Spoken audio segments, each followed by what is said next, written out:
Okay, morena, tēnā koutou katoa, nā mai haere mai ki tēnei hui, ko Robert Scott toka ingoa. Hello everyone, and welcome to hearing 5 for the proposed Far North District Plan hearings. My name is Robert Scott. I'm the chairperson for the proposed district plan hearings. With me for this hearing online is Commissioner Peter Kensington and Councillor Kelly Stratford. In fact, if you just do a little wave. There we go. So I'm going to be the chairperson for this hearing and for a number of the hearings for the next 15 months or so. So this is a hearing under the Resource Management Act to consider submissions and further submissions on the proposed Far North District Plan. We've been appointed by the Far North District Council as independent hearing commissioners to hear submissions and make recommendations to the council on any changes to this district plan as notified. We're not intending to issue interim recommendations at this stage, and we will be hearing all of the submissions before issuing a single recommendation report. That said, we intend to hold interim deliberations at the conclusion of each hearing topic. I think the parties that are here at the moment, which is Joanne Cook-Munro from Federated Farmers, you've been to one of our hearings before, so I don't think I'll do the normal introduction. I think you're familiar with all the participants here. I just wanted to double check. Did you want me to do the karakia? Oh, yes. Well, I was just going to do this introduction, but then I'll get you to Okay. do the karakia before we start hearing the evidence. I just wanted to know if there were any late submissions that we need to consider for this hearing. No. Right. I don't think we need to do any sort of housekeeping. I think what we're looking to plan, we're going to take this we're going to run it by ear. If we go sort of much past 10:30, then maybe we'll have a little break. If not, we'll just sort of rock right through to the end. Anyway, so before we start the proceedings, we'll hand it over to Councillor Kelly Stratford to do a karakia. Ka pai. Whakataka te hau ki te uru, whakataka te hau ki te tonga, kia mā kina ki uta, kia mā taratara ki tai, e he aki ana te ātukura, he tio, he huka, he hauhu, ti hei mauri ora. An appropriate karakia for us as we do the district plan. Cease the winds from the west, cease the winds from the south. Let the breeze blow over the land, let the breeze blow over the ocean. Let the red-tipped dawn come with a sharpened ear, a touch of frost, a promise of a glorious day. Good, thank you, Kelly. So, as we start off with each hearing topic, we call on the council officers to give us a summary of the hearing topics we have before us, which is activities on the surface of water and public access. So, who's going to be leading the charge on that? Myself, Jamie yeah. Cannon? Okay.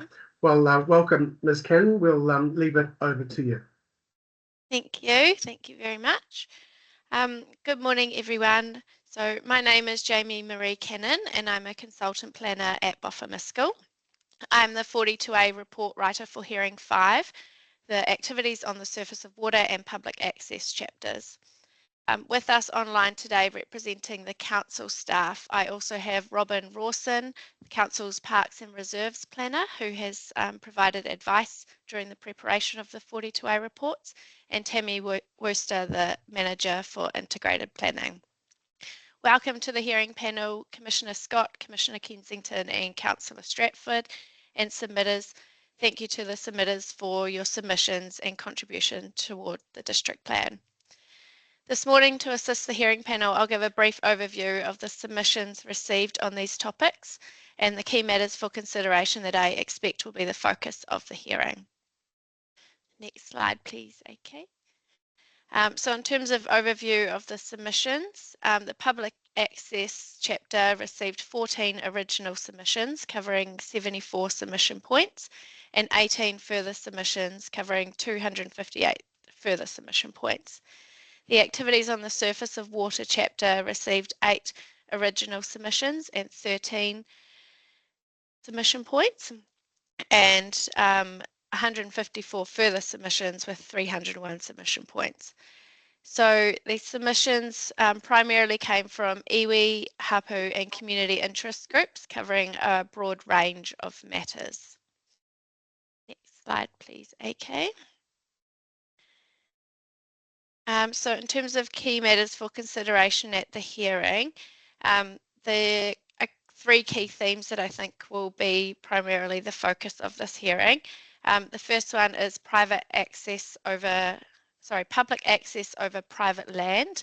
So federated farmers are seeking a new objective and policy recognising private property rights and an amendment to the overview of the public access chapter to make it clear that access is not available across private land unless it is with specific permission from the landowner.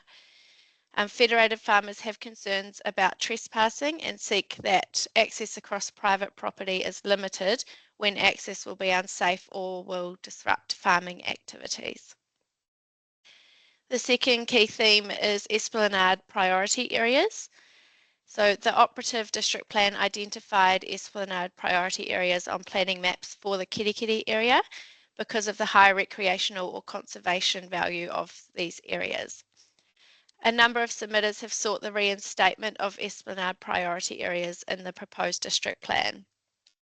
In my 42A report, I recommended that these are not included on the planning maps as these are only identified in the Kirikiri area and approximately 70% have already been activated and are vested as council reserves.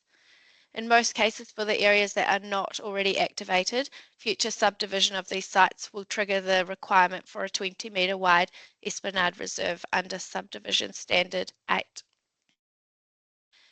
The third theme is Esplanade reserves for land use consent applications. So a number of submitters are seeking that Esplanade reserves are required for land use consent applications, not just subdivision. The current proposed district plan approach requires the creation of an Esplanade reserve when subdivision involves the creation of one or more lots less than 4 hectares, which adjoins water bodies or the coastal marine area. The proposed district plan does not require Esplanade reserves for land use activities, as these can only be taken as a financial contribution by way of a condition on a land use consent, if there are rules in the district plan about financial contributions. The proposed district plan does not currently include financial contributions, which means Esplanade reserves cannot be taken as a financial contribution by way of a condition on a land use consent. However, voluntary creation of Esplanade reserves for land use activities is encouraged for relevant sites in the proposed district plan through policy PAP5. I'd also just like to take this opportunity to correct an error in my Public Access 42A report. Under Key Theme 1, paragraph 55, it should read that I recommend rejecting the submissions under Key Theme 1, and I recommend that the provisions, including policy PAP5, are retained as notified. All other written material under Key Theme 1 is accurate. I'll also address this in my written right of reply. That is the summary of the key themes I expect to hear from submitters today, but welcome any questions from the panel. Thank you. Thank you, Ms. Cannon. It seems to me that the provisions regarding public access are going to be sort of quite closely tied to the subdivisions chapter when we get to that. Would that be fair to say? Yes. Yeah. So this chapter sets out the policies regarding public access, and it would be the subdivisions chapter that would have the rules regarding the establishment of Esplanade reserves. Yes. So subdivision standard 8 is the standard that implements the policies, which essentially requires an Esplanade reserve or a strip with the recommendations to be created at the time of subdivision. So I have recommended a consequential amendment to include Esplanade strips to standard 8, and I've done a quick review of the provisions, the submissions on the subdivision chapter. And had a discussion with the author for subdivision, Sarah Trinder. So the recommendations I've made are generally in line with her thinking in terms of the subdivision chapter. Also, just the submissions that have been received on subdivision standard 8 are mostly in support and from the parties that we are hearing from today. So the Carbon Neutral Kapero Conservation Trust, our Kirikiri Community Trust, and Vision Kirikiri. Right. Yeah. So I think one of the interesting questions when we get to that, and if you could signal any movement in that direction, would be helpful. Is Council considering writing any specific rules regarding the reduction or widening of Esplanade reserves when it comes to taking them? Or is it going to be addressed on a case-by-case basis through subdivision? Yeah, the intention is that it's addressed on a case-by-case basis through subdivision, taking guidance from the objectives and policies, which set the criteria when a reduction in width could be appropriate. Yeah. Yeah. And has Council got a policy regarding taking an Esplanade reserve wider than 20 metres? That is not to my knowledge, no. Robin Rawson might be able to confirm, but I'm not aware of such a policy. That's obviously something that Council can do subject to writing a rule. It seems to me that would be harder to do on a case-by-case basis, because you would literally have to have a willing subdivider to take more than 20. But there may be grounds for that, like wanting to actually vest an Esplanade reserve, but perhaps have some resilience for climate change or natural hazards, things like that. Would that be addressed in the subdivisions chapter? Or would we need to consider a policy about if you would consider taking a wider Esplanade reserve? Based on my discussions with Robin Rawson today, it's been primarily if there's risk of a river eroding, that's when an Esplanade strip might be considered as more appropriate, as opposed to an Esplanade reserve, because that moves with the land. I don't think, based on my review of the submissions, none of the submitters have sought any changes to enable wider Esplanade reserves, so right, 20 metres or larger. So I can confirm that. I can do a review and then include a confirmation of that in the written right of reply, if that would be helpful. Yeah, that might be. And look, and if submissions go there and Council ends up going there, then we could revisit this chapter potentially. I'm not saying that that's something that we're looking to do, but just sort of wanting to look at where the appropriate consideration of those matters would happen. Okay, no, thank you for that answer. Could I just see if there's anything Robin or Tammy would like to add? Sure. So just quickly, I haven't come across, there's the odd case where we have land that's more than 20 metres wide. I think that's probably more commonly where it includes flooding areas and where there may be an advantage in having an extra area. In terms of climate change vulnerabilities, the Parks and Reserves policy directs that where there is likely to be where there's a reason for climate change or hazard reasons, that an Esplanade strip is potentially the more appropriate mechanism.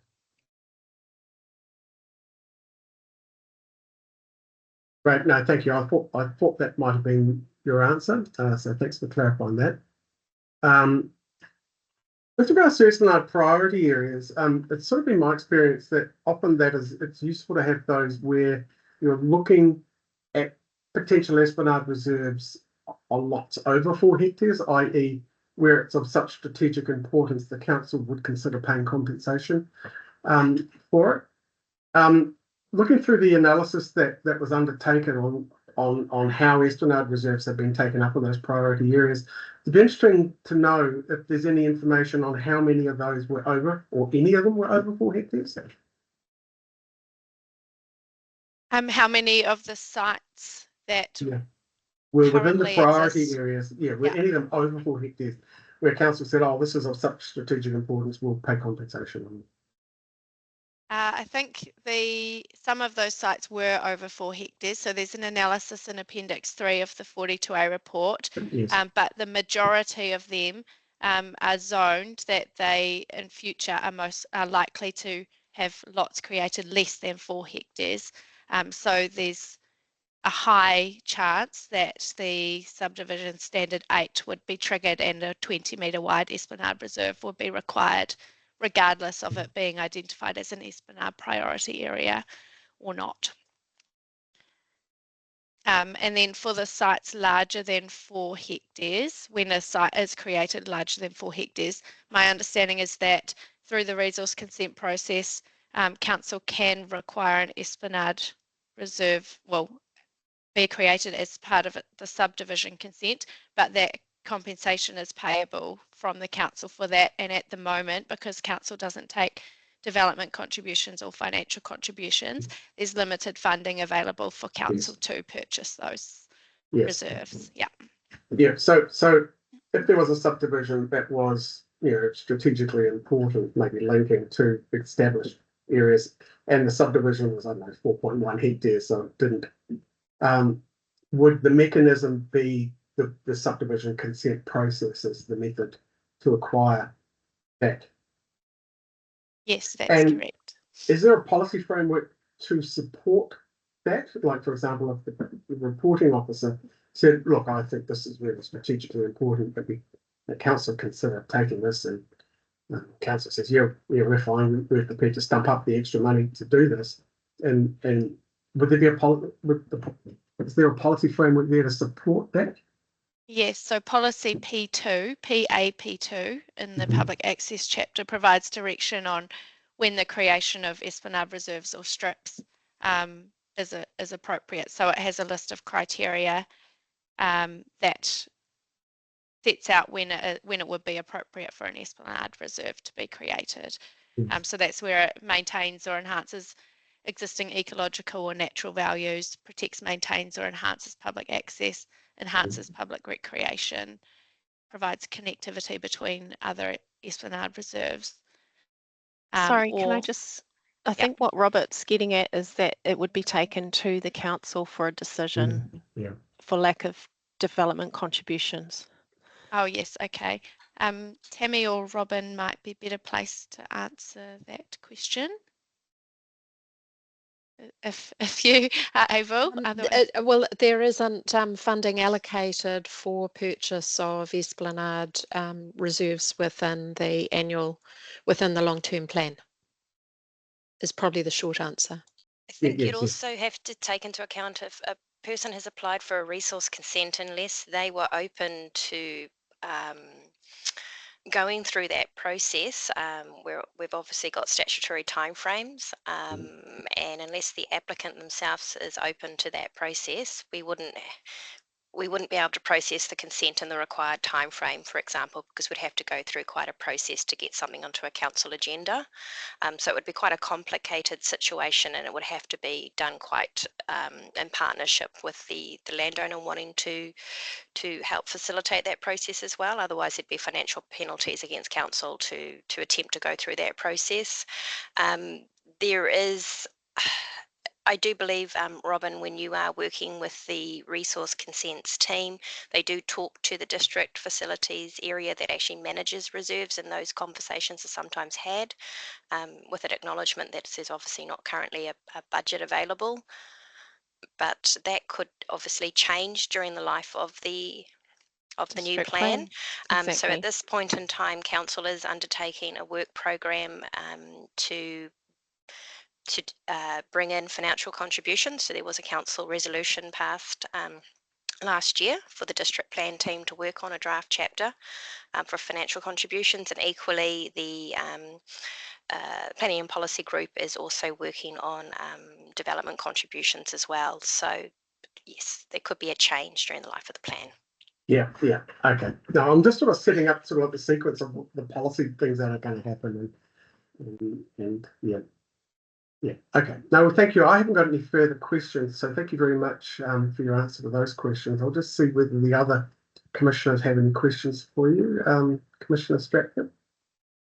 Just thank you for that, Jamie. What was the correction that you made? It was Plan paragraph. speak is not my first language, so slow it down a little. Yeah, so it's paragraph 55 of the Public Access 42A report. Right, Um, I am so not on the right page. Paragraph 55. Yep, Yeah. okay. Page Um, 13. yeah, so So that you originally said that those points were accepted in part, but now you're saying that they should be rejected. yeah, so consistent with the remainder of the text in the Yeah. under key theme 1, Yeah. the recommendation is to reject those submissions and retain the provisions as notified, including policy PAP5. Okay. All Yeah. right. Thank you. That's just an error. Thank you. Cool. I will also confirm that in the written right of reply Yeah. as well.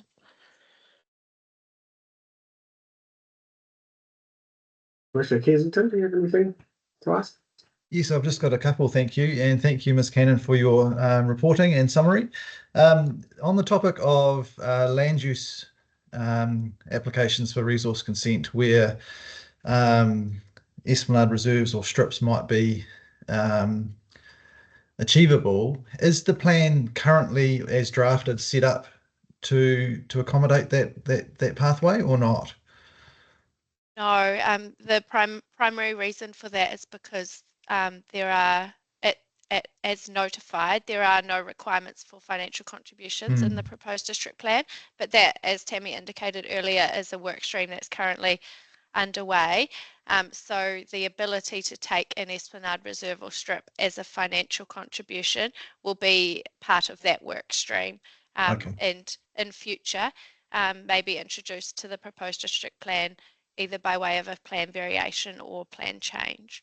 Okay, thank after you. decisions. Yeah. So it's a little bit more complicated than the subdivision process where the plan is kind of set up for that as the Act requires. Okay, no, that's good. Yes. Thank you.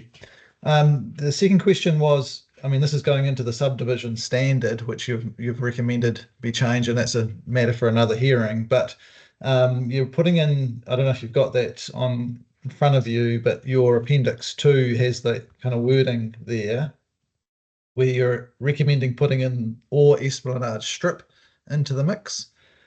And my question relates to the next bit, which says must be provided with a minimum width of 20 metres.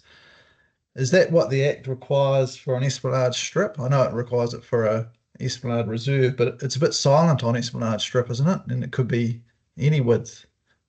Or Yes, I think so. I would need to confirm that and come back to you if that's okay. Yeah. And maybe in consultation with the subdivision expert, that'd be Yes. good. Yeah. Yeah. Thank you. I'll just, sorry, if I could just add to that, Commissioner Kensington, was it the intention that the default strip would be 20 metres? That was the intention, yes. And then it could be reduced Yeah. in certain circumstances, considering the guidance that's provided by the standard, by policy PA P3, I think it is. Yeah. Yeah. You know, that clarification makes sense. Thank you. Just three more matters. Paragraph 173. This is in the same public access chapter.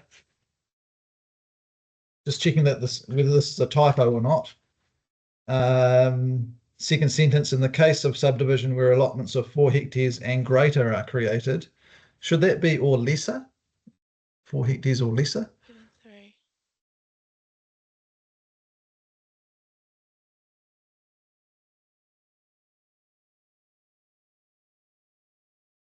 Does not require an estimate.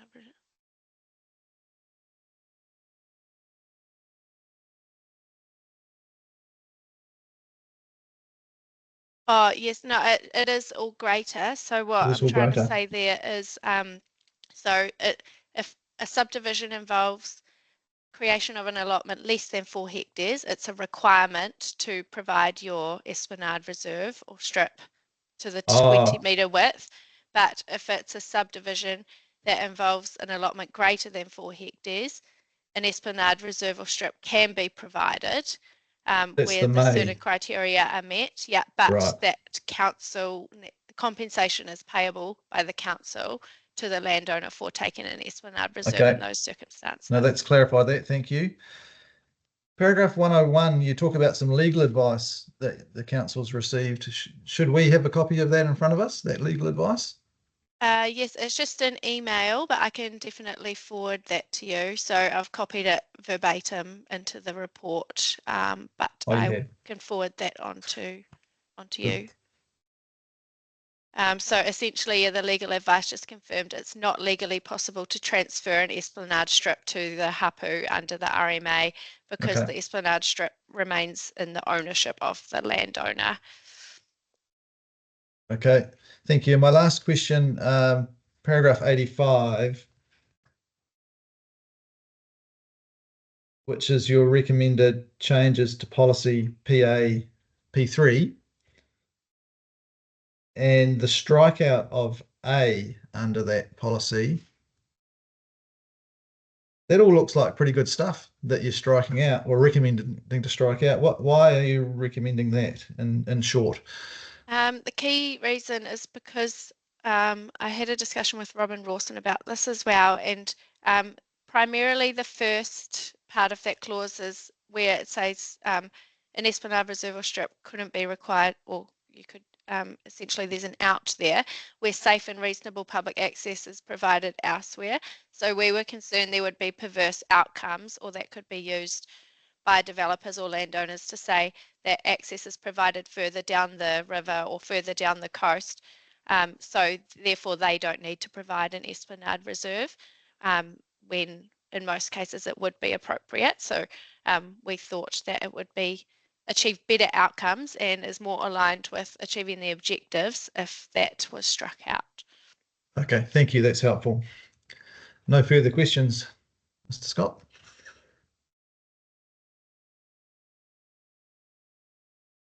You're on mute. Mute. I didn't say anything relevant just then.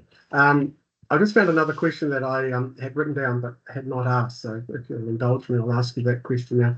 When you set out your reasons as to why you don't think an esplanade priority area is justified in this plan, I think it's from paragraph 74. You refer to the development of a district-wide open spaces strategy for the next 30 or so years. And I'm just sort of wondering how that strategy would link to the district plan. Would it go as a non-statutory document, or would it influence the ongoing development of the district plan? I'm just wanting to have an idea of how that strategy would be implemented.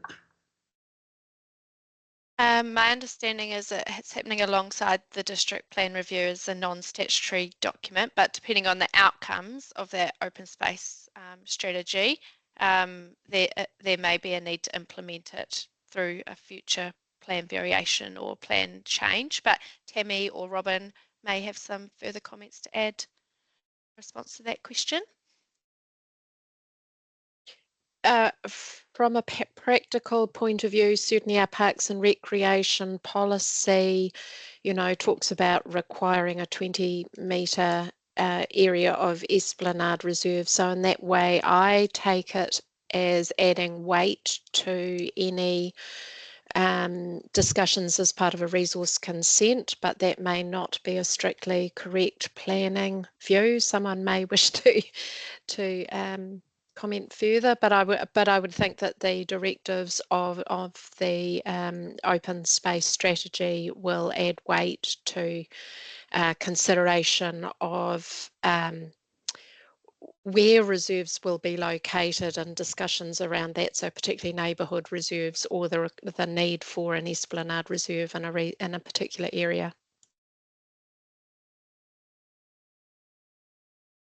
If I could perhaps Mm. talk to that as well, Thank you. Commissioner Snugart.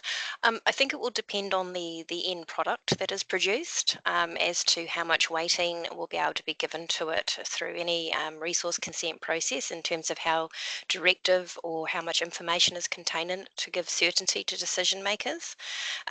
So it could go either way, as highlighted by Ms. Cannon. It could be that it will influence us to do a future plan change, or it may be written in such a manner that it can give some direction to decision makers in the resource consent process. However, we are still very much at the development phase, so we can't provide certainty over the end product at this point in time. Robert, just another question, please. Given the uncertainty there and the fluidity of local government, wouldn't the status quo for Esplanade priority areas, in the current operative district plan be a wise move rather than the recommendation to remove the Esplanade priority areas, given the fluidity of staff movements in council as well, Jamie? Yeah, I think I did consider that, and that was a point raised by the submitters as well. But I think the key reason I'm recommending that they're not restated is because a large majority of them are already activated. So we're only talking 30% of those areas that are not already council reserves. And then also they're only identified in the Kirikiri area, so not elsewhere in the district as well. And then the remaining 30% that are there are primarily in locations that would already require the 20-metre wide Esplanade Reserve for future subdivision under Standard 8. Sorry, So, all of them? I think I don't majority. think all of them. Yeah, the yeah, majority that's the key of them, thing sorry. for me. Yeah, majority. Thank you. Yeah. Yes.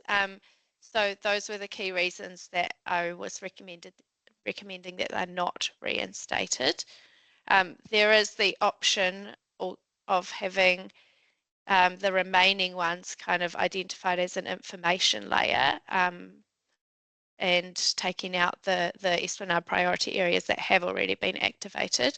So that's an option that council could consider. But yeah, I think overall the recommendation is that they shouldn't be identified on the planning maps because the majority of them are already activated. All right, we'll hear from the submitters on that, I'm sure. Thank you. Okay, no, thank you very much for those questions and answers.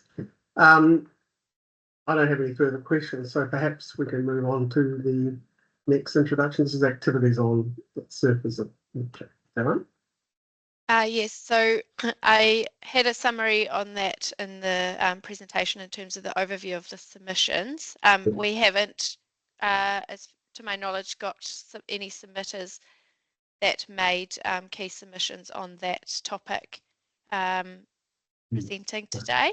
So yeah, I wasn't expecting that there would be too many matters raised by submitters on that report, but welcome to take any questions from the panel on that report. Yeah, okay. Well, I noticed you've made quite a few recommendations. I suppose probably if we're not going to get any evidence on it, we'll just see if we've got any further questions on those changes that you're recommending. Do you have any questions, Commissioner Kensington? No questions from me. Thank you. And Commissioner Stratford?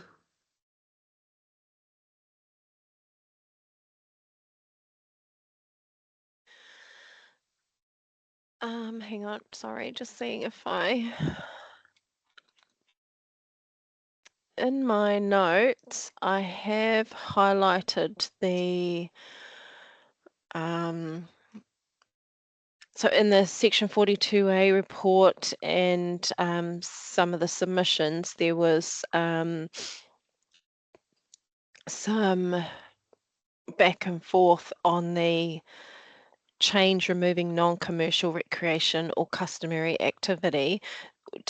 I'm just going to ask it as simple as possible. Do your recommendations end up with the Wakaama not being able to use the dam, for example, for paddling? No? My understanding is that that would be a permitted activity. Yep. Yes. Cool. Thank you. That's how I read it as well. But then there was, I think it's the submission from the New Zealand Army, and some of their recommendations got me all confused. Thank you very much for that. Hey, very good. Okay, so that then ends council's presentation. Yes, that's right. Thank you. Okay, well then we'll now turn to our first submitter, which is the Northland Federated Farmers of New Zealand, Ms. Joanne Cook-Munro, who we saw she's still online. Do you want to turn on your camera and microphone? Testing. We can see you. Can you test your mic? Can you hear me? Yes, loud and clear. Right, I need to turn mine off. Okay, so we've got your evidence, and we've all read it. But please feel free to take us through a summary or the most salient points that you'd like us to be aware of. Excellent. Thank you so much for the opportunity to appear before you again. Please excuse me if my voice starts to crack. I've only been back in the country for 12 hours. So fueling up on jet lag at the moment. Given that I can take the evidence as read, I was planning just to talk to main points concerning public access. As you are aware, Federated Farmers is an advocacy group. Our main purpose is to be the voice of farmers and to participate in plans at a district, regional, or national level to ensure there's no unnecessary policies or barriers to farmers being able to carry out everyday operations. Public access is a big issue for our farmers, and particularly in Northland. Essentially what we are seeking, if council is not inclined to include a new policy or rule, is an acknowledgement that not all public access shown in the district plan will actually be accessible for access. Our farmers are experiencing quite negative impacts from some public access that goes across their properties. Some have had walkers just turn up at their farmhouse door asking where the trail goes to. In Northland, because the calving and lambing seasons are basically all year, there's not just one particular season where our farmers do calves or do lambs. Any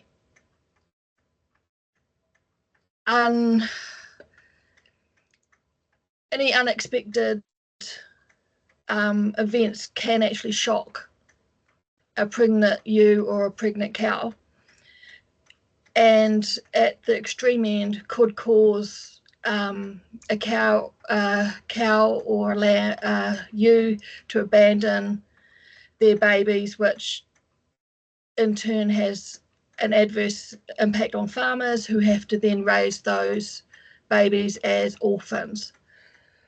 Another issue our farmers are finding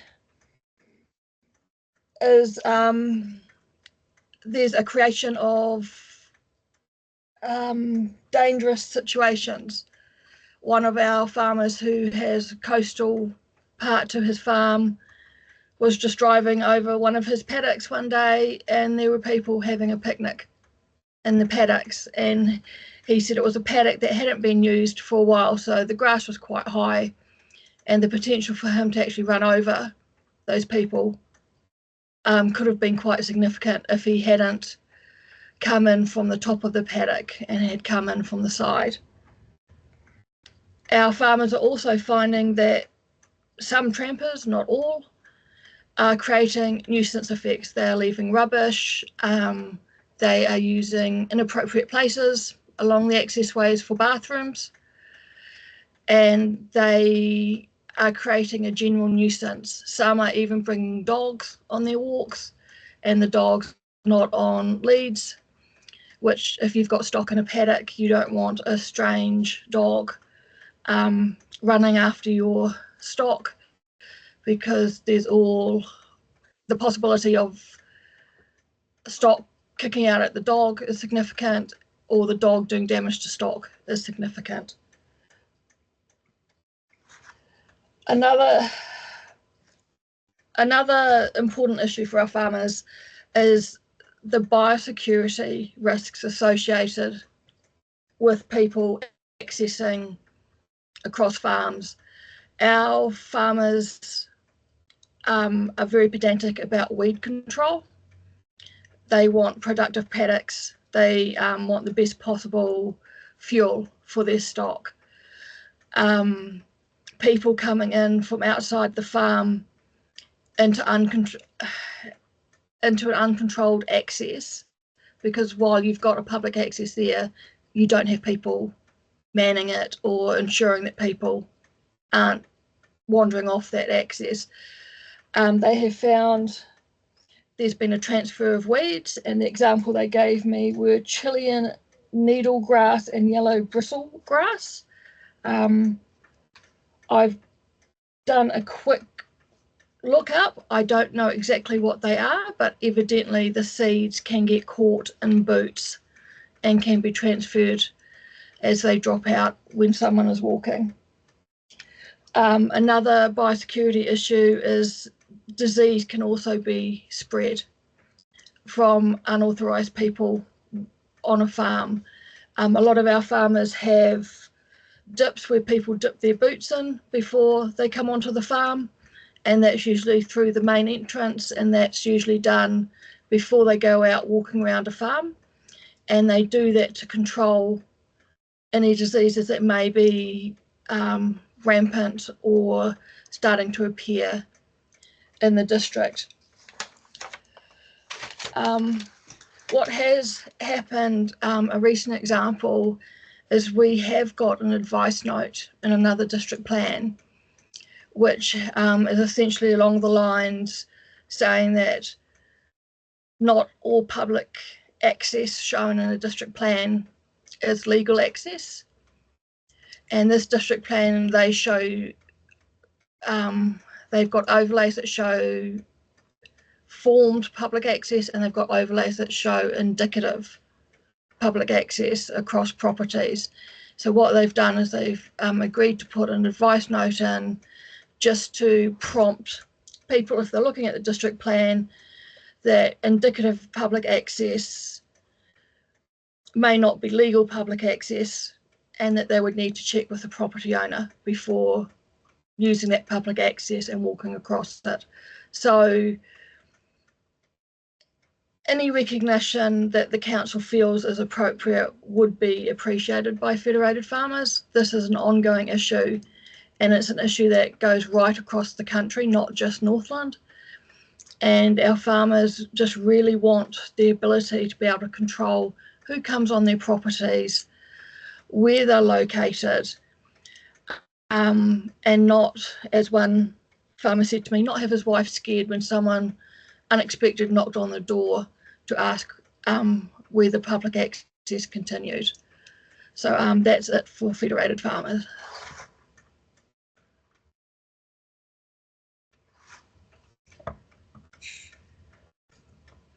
You're on mute, Robert. I knew I'd do this often.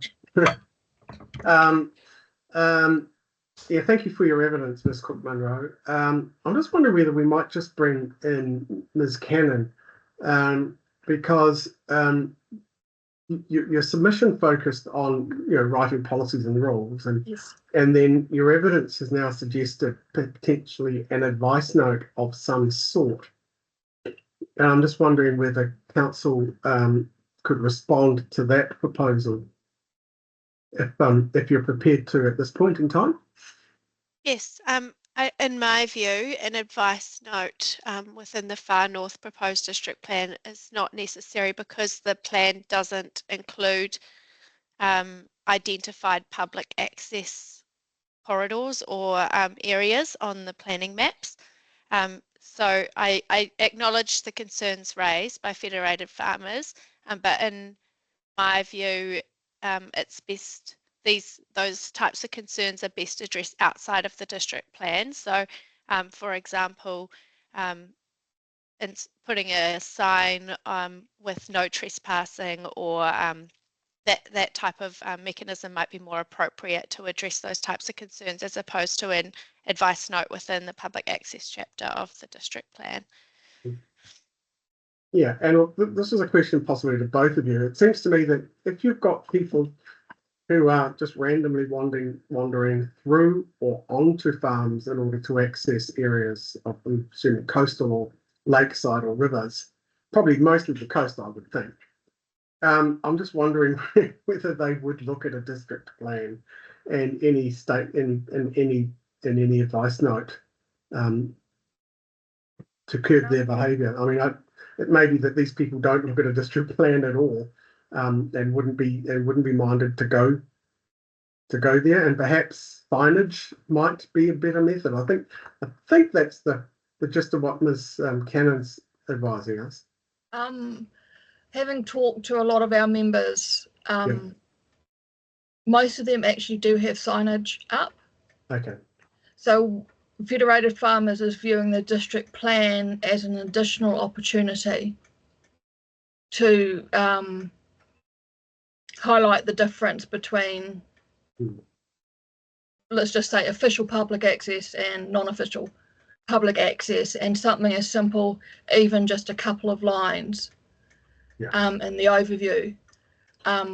It's just to actually highlight it. Like, I understand that people who are trespassing probably won't look at the district plan, but the district plan is the rule book for the Far North District. And there's an opportunity here to actually highlight an issue in a very non-aggressive way, just in case someone may look at the district plan. Like, there's no other district plan for Far North or no other plan that someone would need to look at. And we feel that this is one of the very few ways that we could get public access across private land addressed, given that the RMA does not deal with private property rights. So yes, we started out as wanting a new policy, but as time's gone on and we've been involved in mediations with other councils, we're seeing that it could be something as simple as an advice note or a couple of lines in an overview, and it's just to highlight the issue. Perhaps you could assist us by letting us know which instruments and what provisions you've managed to have inserted or councils decided to insert, so that we could look at that and see some examples of it working in place. Okay, that's a little bit difficult because we're still in the mediation process. Okay. So everything agreed is confidential and without prejudice. Okay, well, bear in mind that we've got a long time to go. Okay. So if we didn't receive it like in the next week, I don't think that would be an issue. I think we could allow you to perhaps, it may be that your mediations may complete within the next couple of months, and we've still got another 12 months of hearings to go. So, and again, this is probably, these sorts of things are probably going to pop up in the subdivisions chapter anyway. So, Sorry. Yeah, all I was going to say is that we'll probably just keep an open mind if you can provide us with some assistance there. Yeah, sorry, Commissioner Stratford. So, Joanne, as a council, we have got on our website the link to the Herenga Nuku, the walking access mapping system. We have had some people trying to walk along, what are they called? Private roads that council doesn't maintain. Paper roads, yeah, Yes. paper roads are a big issue here. So So that walking access mapping system, is that something that you're familiar with, that you have made Federated Farmers members aware of? We have, but our members are not in a good place at the moment. Yes, yep, there's a lot happening. Yeah, There's a lot happening. Mm. We've got members walking off farms. Yeah. Which is absolutely horrifying. Mm. When you're trying to support them Yeah. to do their work. And it's just like, I mean, the fact that you've got that database is awesome, and it's really positive and it's really proactive, but it doesn't, for us, we still believe something in your public access chapter would assist further. Okay. Just following on from that, I am connected to the Te Araroa Trail trustees that sit on the nationwide committee. If you have certain locations, if you could pass them on to me so I can follow up, where the pinch points are for that trail in particular. But we don't have any walks that council administers that are on private land. The ones that are have an agreement to access. So I guess, Jamie, is that why we don't have it mapped out in the proposed district plan? Yeah, I think that's part of the reason. Also, yeah, the general approach taken is to rely on the subdivision standards for Esplanade reserves to provide public access, rather than a more strategic approach where certain walkways or areas are identified in the district plan. So that's, yeah, the key reason. Okay, thank you. Yeah, I had the question of paper roads in my notes here. And I'm just wondering whether we could call on some council officers, perhaps you, Ms. Rawson, to just provide some edification to everyone here on what paper roads enable people to do or not to do. So I guess that's something that can't be affected by the district plan, in terms of the fact that public roads do allow legal access. And I guess one of the particulars of Northland land development patterns is that because of early subdivision, we have large numbers of paper roads, particularly around the coast. They were formed at a time before we had cars. Many of them cannot, there's no way you could drive a car over them, but quite potentially they were a way of linking what would have essentially been sea access. I'm kind of filling in the dots here, but this is how I understand it. And certainly in terms of the fact that they must allow for public access. You can certainly have signs to say, there's carving or whatever, be careful, but it's my understanding that they can't, you can't say you can't walk through here. It's quite different in terms of other instruments. So if there's an Esplanade Reserve, council can close it if there is a good reason for a period of time. And there are many Esplanade strips that have provisions in them that they can be that they are closed for periods of time, so the instrument can be written up with those sorts of things. But certainly in relation to unformed legal roads, farming operations need to take account of the requirement to allow access through there. Yeah. Hopefully that covers that. Yeah, thank you for this. And so it seems, that was my understanding of how paper roads work too. And I think sometimes you need a GPS, a little mobile GPS machine to navigate them. So Ms. Cook-Munro, are your members aware of, you know, the whole paper road thing, and maybe, yeah, and that council can't control access It's through those interesting. properties when Yeah, it's when there's a paper interesting. road in place? Yeah, interesting paper roads have been brought up because I'm currently doing some training with my Northland members on paper roads. Right. So they know what can and can't be done.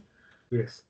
Yeah, certainly it's been my experience and some of the work that I've done in Auckland around port areas and Esplanade reserves is that whole security and maintenance thing is when that often gets used to temporarily restrict public access.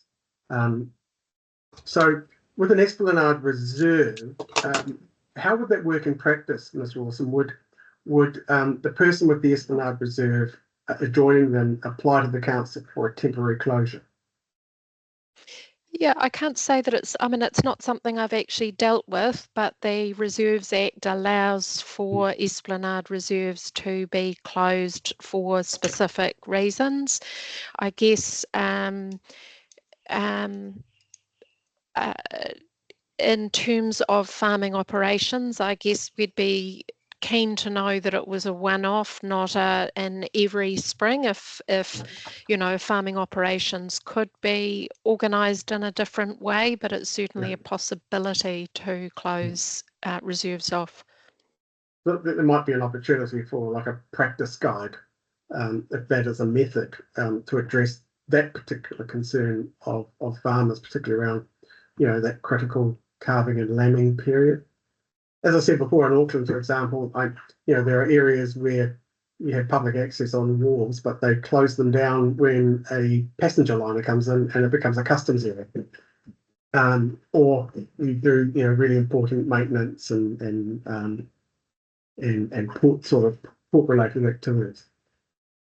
Okay, thank you. I don't have any further questions at this stage. Commissioner Kensington, do you have anything to ask? Thank you. I don't think I do. Well, maybe a question for Ms. Rawson, just in terms of those unformed legal roads and paper roads. Does the council have any appetite for removing such instruments from? We do. Yeah, and is there a process involved there, or No. or a strategy? Well, from a parks planning point of view, they can provide really useful access links. So you know, we do have walkways both with Esplanade reserves and within unformed legal roads. The issue with paper roads, as I understand them, is that the process for removal is tricky if anyone objects, and it goes straight to a higher court, which makes resolution quite expensive. So there needs to be a full assessment of the removal of a paper road as to whether it loses any important walking or other access links. And but certainly if it's done in a way that that there isn't a loss, then I can't see that there would be objections, and it can be considered. Okay, thank you. Bit of a process to go through, yeah. It is. And the other point I'd like to make is just to thank Ms. Cook-Munro for her evidence. Was very clear in the way I read it and the way that you've summarised it today. The issues, they're all very clear, and particularly given that you're feeling a little jet lag. So thank you for coming in. Hopefully you had a nice holiday, maybe in Paris, Wonderful. perhaps. No, Bristol with the granddaughters. So lovely. it was amazing. Nice. Thank you so much for having us appear again. I guess I will see you in the next round of hearings in September. Yeah, yes. Yes, I'll just echo Commissioner Kensington's thanks. And yeah, so thanks very much for making the effort. And you can go off and perhaps have a nap. And we'll be probably seeing you around about the rural chapter, I suspect. Yes. Which will come up before the subdivisions chapter. So we look forward to seeing you then. Thank you very much for your attendance. Excellent. Thank you so much. Have a good rest of the day. Thanks, Joanne. Right. Okay. So we have Vision Kerry Kerry, our Kerry Kerry Community Charitable Trust, Carbon Neutral Trust, and Kapiro Conservation Trust. I think you're all in one big room there, and you're going to be presenting a joint submission. Is that accurate? Is that correct? Correct. Okay. Right. Well, and I think we've just received a statement from you. Is that right, Alicia Kate? Correct. That's come through this morning Right, let's see. Yes. in your emails, Peter Yes, and yes, Kelly. yes. Oh, yes, it came through as a Word document, didn't it? Let me see.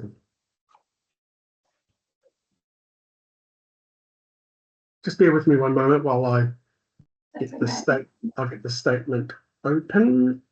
Okay, and I assume you're going to present this similar to the one you Just did. need 2 minutes, Robert. Sorry. Oh, okay. Well, here we go. Why don't we just have a little 5-minute adjournment? And then we'll come back to you because I think possibly I could do 2 minutes break as well. So we'll come back at 10 past. Are you happy for that? Yep, no problem. Okay, we'll just see you in 10 minutes time.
Sorry about that, Robert. That's okay. I think we probably all needed it, so it was a good point to have a little break. Mm.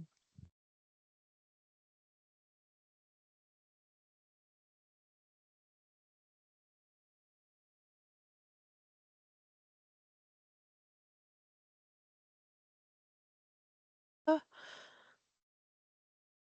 Wonder what just happened in that room. Are they moving? You're on mute, Inga.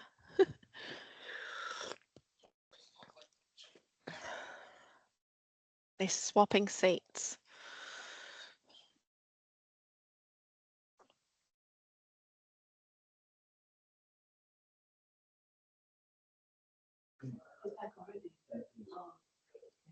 Sorry, we were just changing positions because Lydia's husband is currently having an operation in Auckland in a hospital, and she's due to get a phone call at 10:30 about his status. So Okay. she'll be able to leave the room when the phone call comes. It's a good idea. I hope he's all right, Inga.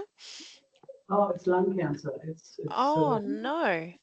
pretty, no, yeah. We'll have to go with it, yes. Okay, so look, it's 10 past. Can we just do a roll call? Is everyone back on board?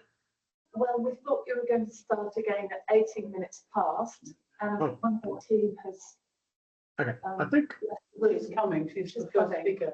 Yeah. Oh, okay. So you just want a couple more minutes. If we may have a couple more minutes, I'm sorry. That's all right. Oh, look, at least I know that everybody else is here. So just give us, just let us know when you're ready to start, and then we'll start. Thank you. As soon as Annika comes back, we'll be ready. Okay, great. I'll just go on mute till then. Right, I think that's your one. Sorry, I started. Really. Want to do an introduction? Yes. Introduction. Sorry, 2 minutes very quickly. Can you hear us just to make sure we're all good? Yes, we're ready. We're ready when you are. So please proceed. Yeah, kia ora koutou, and we are a joint, obviously, submission. My name is Anika from our Kirikiri Community Charitable Trust. I'm the chairperson there. I'm Inga Bremer from Carbon Neutral Trust. I'm Melanie Miller, Parker Road Conservation Trust.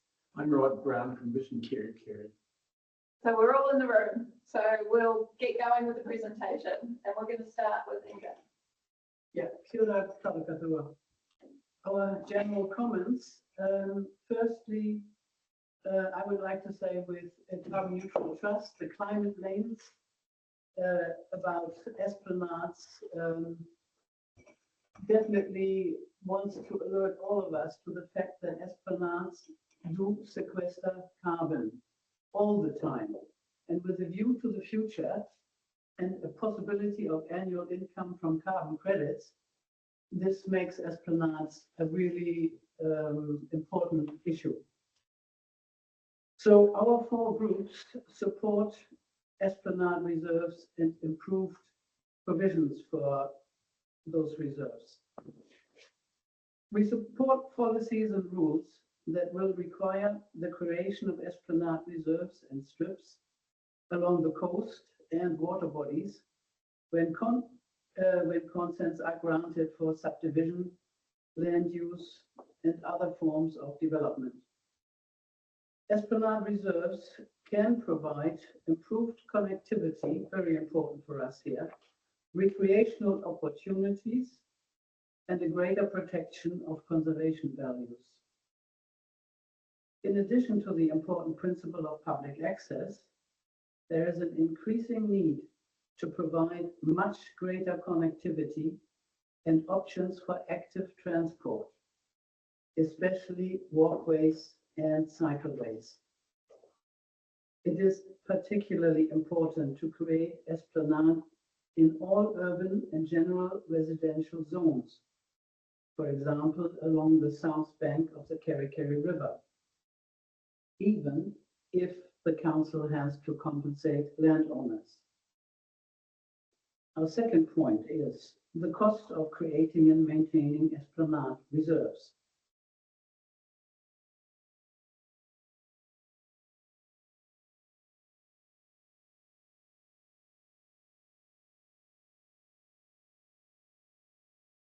Did they just freeze?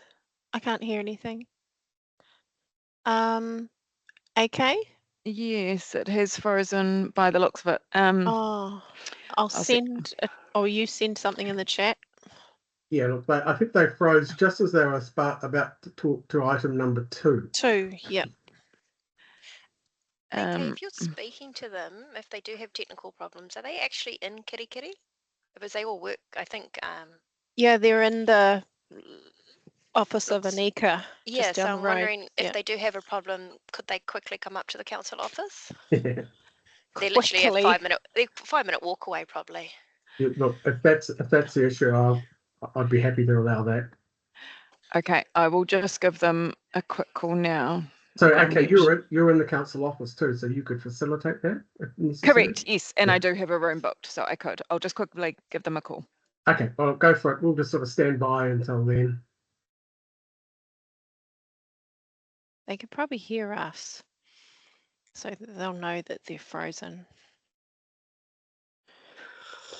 And if they sign out and then sign back in, that could help. Yeah. Yeah, I think they're using the boardroom probably for what accounting firm does Anika work for? I can't remember. Whitelaw Weber. Whitelaw Weber, so I'm assuming they're in, as you say, the Whitelaw Weber office. So, Commissioner That's- Kensington, did you have a pleasant trip back from Apanoni? Yes, it was nice, thank you. Yep. Successful. Delivered the 2 passengers back to their houses. Yep. Good. How was your weekend? Yeah. Well, we were in Russell and got swept up in the Jazz and Blues Festival. You would have enjoyed that. Yeah, that was good. Did you have You're a chat all to in the the? district. Wow, cool. Yeah, it was our wedding anniversary this weekend, so we combined the 2. So I was telling Peter about this, that on our wedding 20th. I think we're still being recorded. Oh, that's Robert, right. I don't mind. I just wanted to make sure you're aware. They can all hear about my wedding anniversary. No worries. Just thought I'd check in. Anyway, so on the day of my wedding anniversary, 28 years ago, we caught up with the Nairobi Trio who played at our wedding. So we got Do a they phone. remember you? Awesome. Yeah, That's lovely. Yeah, that's what I sort of walked up to them and said, "Hey guys, 28 years ago today, you guys played at our wedding." I could probably say that they've probably aged better than I have. They still sound amazing. Yeah, they were really stoked. They were posing for photos with us, and Oh, we could hear cool. them telling the That's very story cool. to all their friends and stuff. Was there a lot of people? I Yeah. haven't been to a jazz and blues festival for a long time, but Yeah. we know people that came up north for it, and they were just so absorbed in it the whole time we didn't get to see them. Yeah, it was really cool. It was cool that it was happening in Russell Empire here. So there were Yeah, lots of people yeah. taking ferries across. And it sort of started around about 10 in the morning and ended up around about 10 at night. And there was like gigs going on everywhere. You had to be really organised to get every. But all the bands sort of played 2 or 3 times. Yeah. There was some really, really good high quality school bands. Oh, great. The quality of the musicianship and Awesome. from high school High school. students was That's just awesome. astounding. So it's a really quite a cool event, and I think we might even think about doing it again. Oh, that's good to hear. From memory, I think that our Here we go. I'll list it. Anika's coming back online. So community board have funded their bus to prevent people from driving under the influence. Oh, cool. Okay. Hello, Anika. Have you relocated? Have you?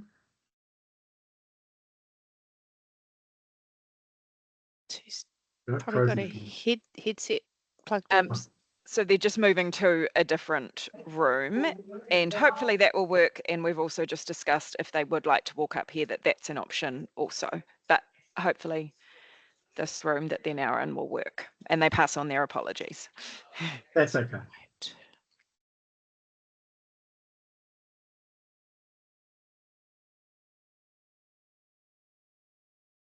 Are you This is- there? Can you hear us by any chance? Yeah, we Really can hear you. good. We can see you. Really and hear you. sorry, the boardroom computer just died, so I think we're going to need to get a new one. So we're going to do it in my office, if that's okay. no, that's and I'll just fine. allow Inga to continue. Apologies for Yeah. this.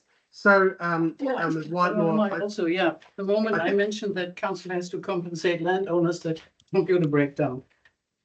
Okay, on the cost of creating and maintaining esplanade reserves. We recognize that councils have to pay compensation to landowners for esplanade reserves when land is subdivided into lots of 4 hectares or more. And also in cases where the width of the esplanade land is greater than 20 meters. The RMA section 237E and F refer. We recognize that esplanade reserves also normally create extra costs for councils, and that means for us ratepayers, for the ongoing maintenance, for activities such as weed control, revegetation, fencing, and any walkways and cycleways created. However, with a view to the future, we consider that the creation of esplanade is absolutely essential for urban and general residential zones in particular, and also for enabling connections and walkways and cycleways between urban centers. For example, along the waterways that link Kerikeri and Waipapa centers. We wish to emphasize that part of this cost may be covered by community groups. For example, community groups made very substantial contributions to the cost of restoring Wairoa stream margins in the vicinity of Mill Lane Industrial Area and through Alderton Park residential subdivision. The stream was restored, a walkway was created, native planting, weed control and maintenance have been carried out by volunteers led by Rod Brown of Vision Kerikeri. The total value to date is $437,000. Volunteers have contributed labor amounting to $245,000, and that's on the basis of $30 per hour. The balance is from contributions or donations from businesses, individuals, and organizations. Only 26,000 had to be contributed by FNDC, that's 6%. Volunteer groups may be willing to contribute volunteer time to support other essential walkways or cycleways where FNDC has enabled public access. There is increasingly a willingness for the community to partner with council to get things done if council seizes opportunities and is a willing partner. Thirdly, esplanades associated with lots of less than 4 hectares. Our submissions supported the following statements in Section 32 report on public access, the management approach section. The Far North District Council requires esplanade reserves where new sites are created adjacent to lakes, rivers, and the coastal marine area. Rules and standards within the subdivision chapter requiring the creation of an esplanade reserve with a minimum width of 20 meters in accordance with Section 230 of the RMA, where subdivision involves the creation of one or more allotments of less than 4 hectares adjacent to relevant waterways. In particular, we do support the following objectives, policies, and rules in the proposed district plan. Public access chapter policies PA P1 to PA P5. Subdivision chapter SUB 04, SUB P7, and SUB S8. The application of standard SUB S8 to all zones, as stated in the proposed district plan, and the inclusion of sub S8 in rules sub R1, sub R3, sub R5, and sub R6. That concludes my part.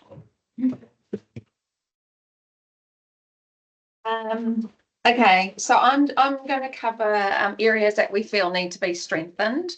The PDP requires the creation of esplanade reserves in relation to consents for subdivision, but not for consents for land use. And obviously in Kirikiri, we have a significant amount of retirement villages that are usually land use applications rather than subdivisions.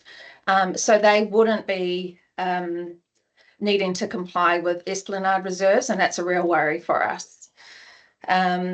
We've got a development very close to us, which is known as the Bing property. We've got concerns with that. Voluntarily, part of the plan is to create public access, but that could change.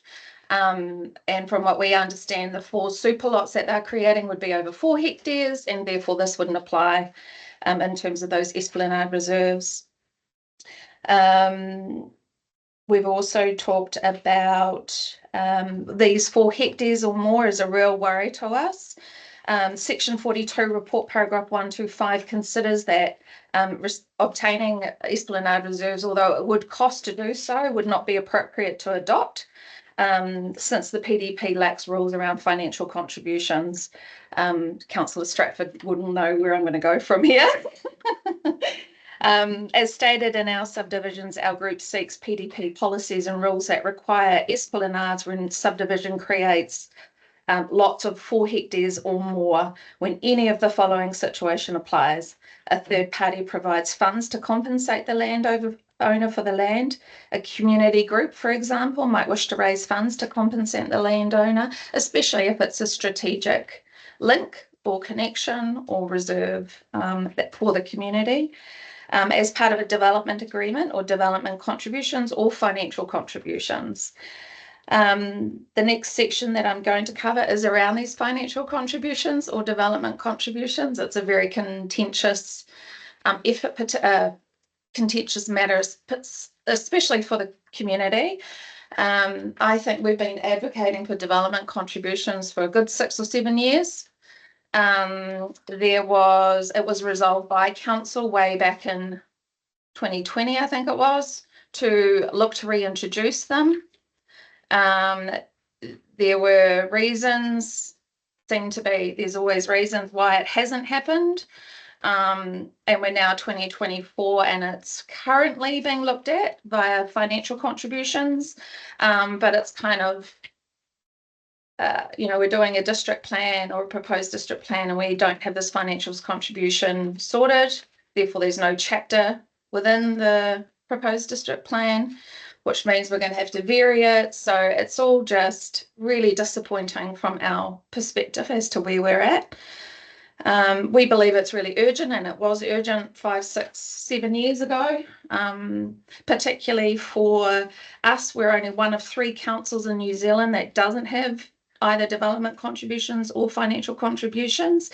And yet we are significantly behind in infrastructure investment up here. We have the most diverse and spread out district, one of the most, if not the most, with 40 plus settlements to service in one of the fastest growing regions. I think our population increase was 10% or something like that. So we're, how are we here? So we believe it is critical and super important for this to be a priority. And it should have been done before we get to this point at hearings and at that draft proposed district plan. Our submissions on the PDP called for the PDP to include provisions for meaningful contributions to address the need of and cost of infrastructure. Without this, the full burden of cost for infrastructure linked to these new developments falls on council, who struggle to cover the basics with our district. All national government agencies The Section 42 report, paragraph 54, states that the Council is currently investigating the appropriateness of contributions in some form in response to a resolution made by Council. Our group strongly support the development of this financial contributions chapter, and we urge the Council to give the matter much greater urgency to ensure that a financial contributions chapter will be introduced into the PDP at the earliest opportunity, because the PDP is hamstrung without this financial contributions, particularly in regards Esplanade reserves, because we cannot afford to pay for ones that we potentially are critical to the community. We can see the missed opportunities with the lack of beach access in Kirikiri. We're in the Bay of Islands and we have very little beach access for the public here. And we also have, as communities, aspirations for our river networks, such as walking and cycling. And without protecting these Esplanade reserves, we will struggle to create a network over many, many rivers, which Rod will be talking about very soon. So we don't believe the PDP is fit for purpose, particularly without this financial contributions chapter.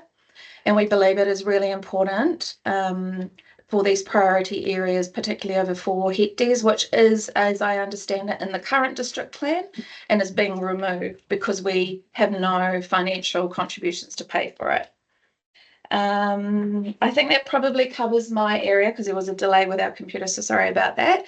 And I'm going to hand on to Melanie. Oh, kia ora, Melanie Miller, Kapera Conservation Trust. So I'll cover a few more points on areas to be strengthened. We're interested in other methods for creating Esplanade, and pending the adoption of financial or development contributions for the points we've raised already this morning, we think that the PDP policies could also specifically encourage other methods. We think other methods could be specifically mentioned in the PD chapter. We recognise that P5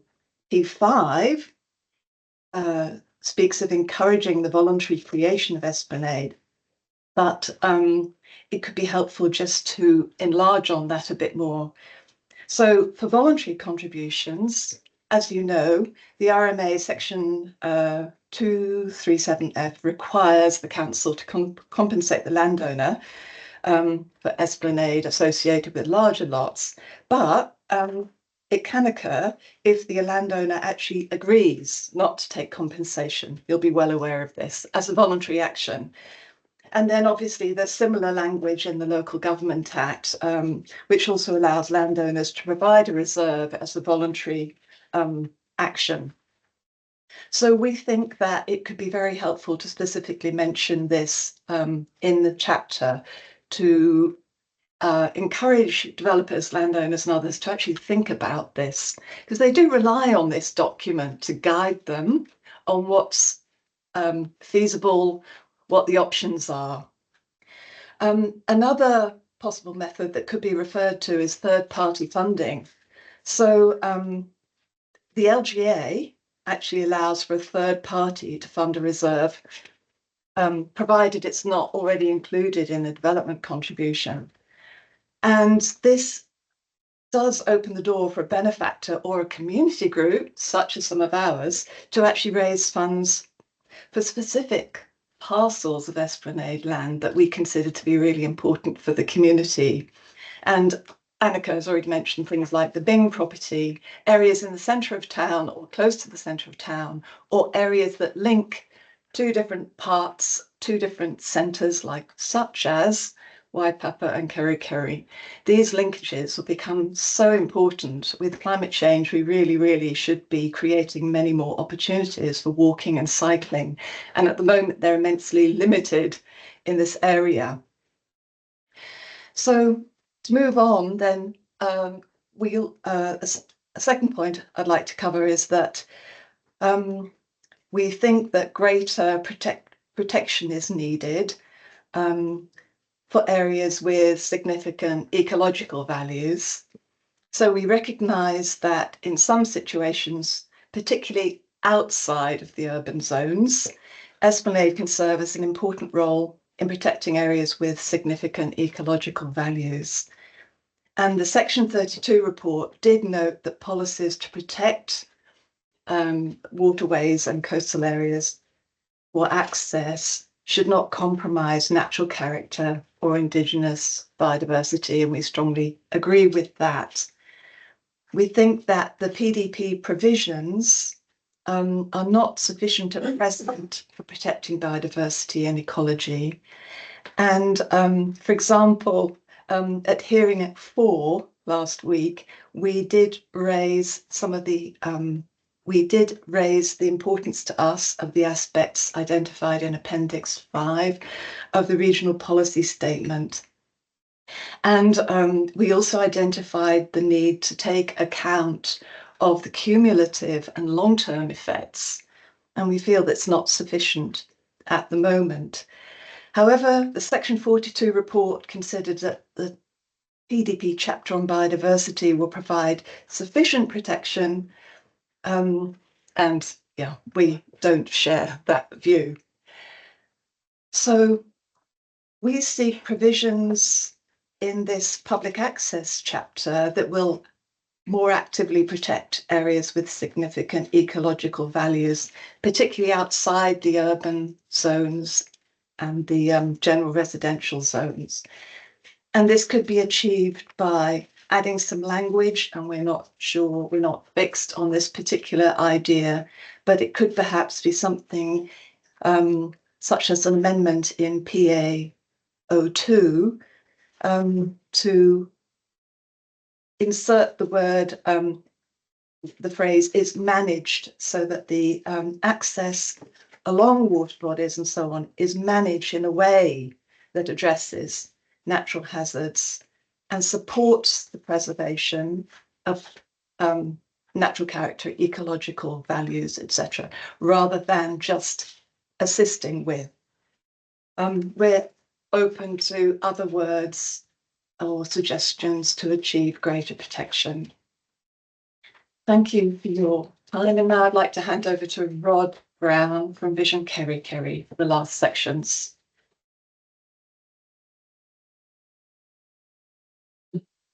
Good morning, Commissioners. Thank you for hearing me today. I'm going to talk about the removal of Esplanade priority from the proposed district planning maps. We have been rather surprised that it has been removed.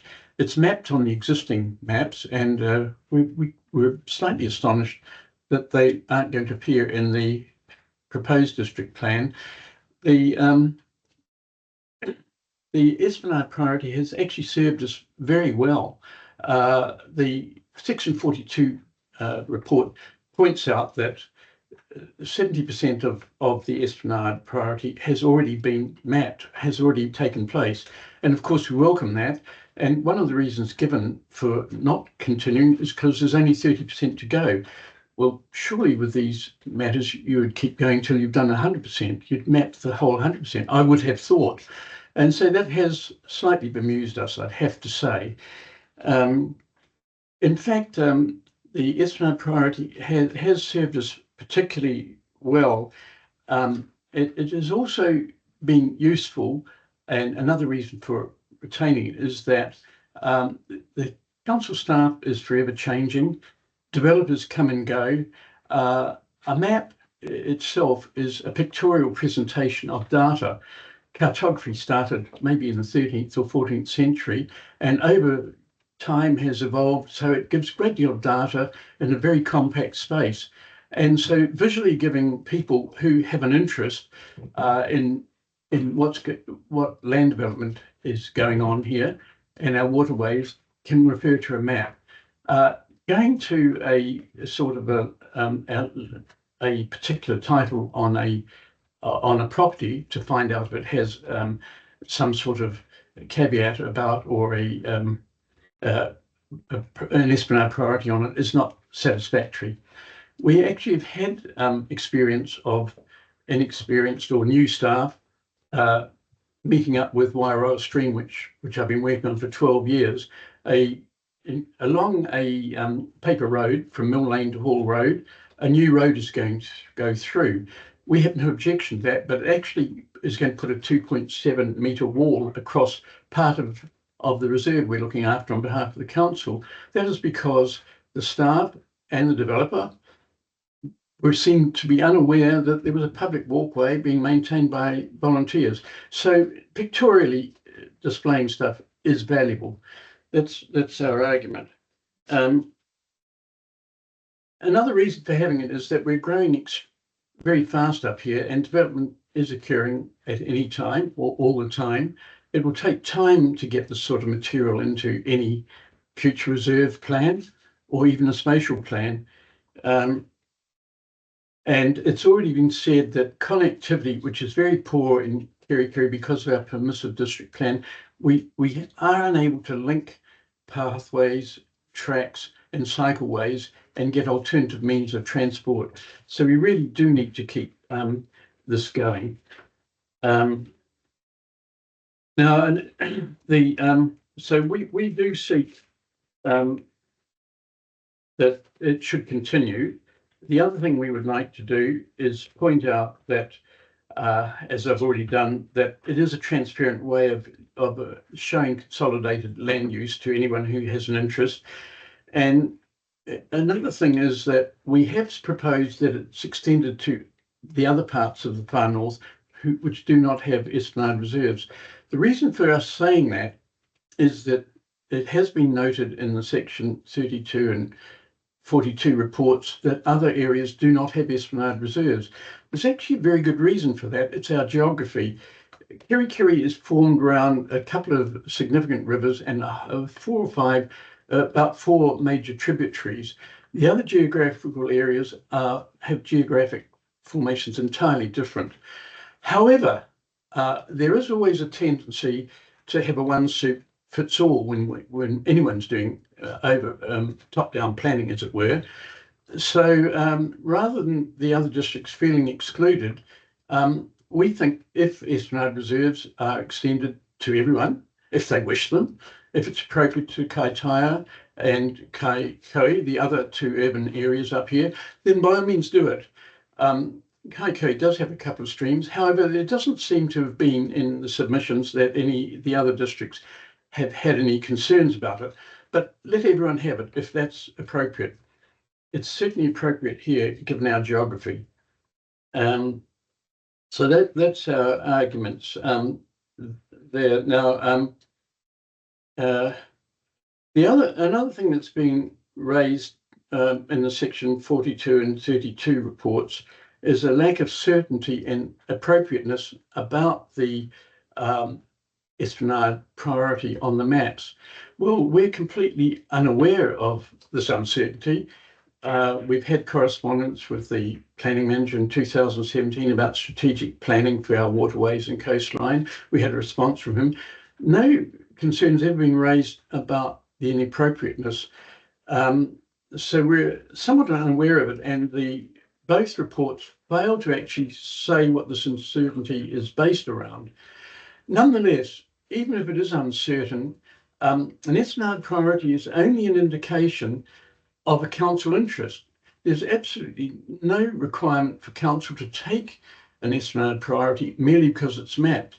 And we have an example of that in Appendix C2, which has maps. You won't be able to see it here very well, of course, but in section S2 in the map, it's map 4 Wairoa Stream, there's a tributary. It's called an unnamed river. It has been an unnamed river.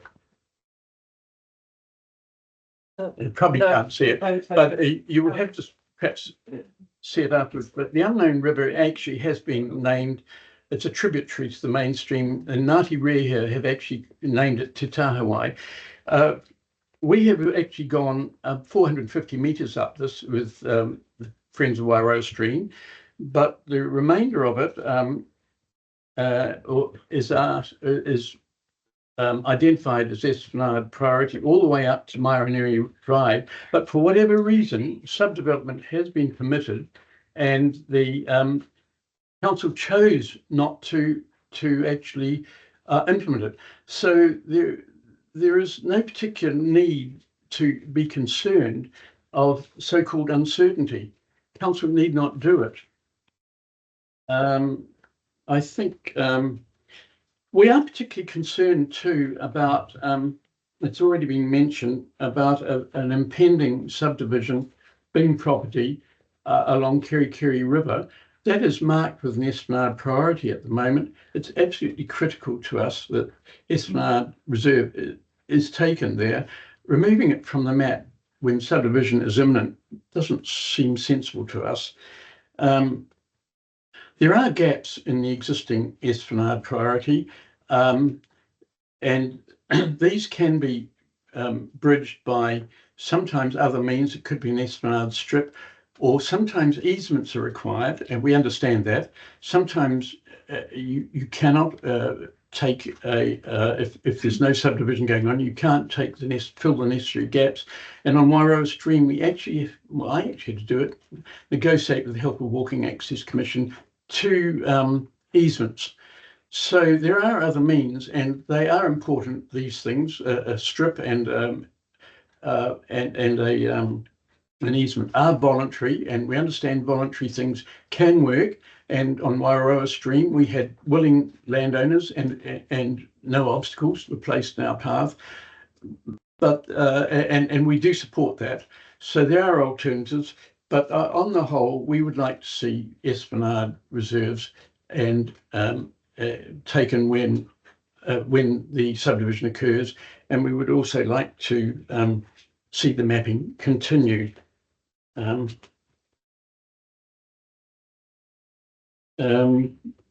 think I've nearly covered all my points. So just in summary, it is efficient for all parties, we consider, to have a visual representation of land use in the proposed district plan. And as I've explained, we're not really clear why it's been taken away. It's doing no harm. It exists. It's been mapped by the Section 42 planner. Thank you very much for hearing me. So you got one more then? Yeah. Thank you. Just one additional point on this topic. This morning, the Section 42 report author mentioned that there is an option to include the existing priority mapping as an information layer in the PD planning map as an option. And we urge the panel to support this option. Yes. Other questions? Right, so we're just going to stand here if that's all right, in case you've got any questions.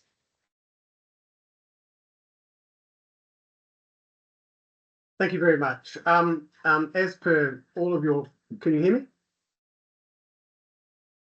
Can you hear me? Yes. Yes, you can. Okay. Well, thank you very much. Hopefully the room, hang on, can the room hear us? Yeah. Yes. Now we can. Thank you. You can Now hear we me? can. Yes. Yeah. Hey, thank you very much for your presentation and your evidence. Just like your previous presentations, they're very, very well presented and reasoned. I understood the angle you're coming from, the matters that you're concerned with, and it seems to me that the relief that you seek is pretty well set out as well.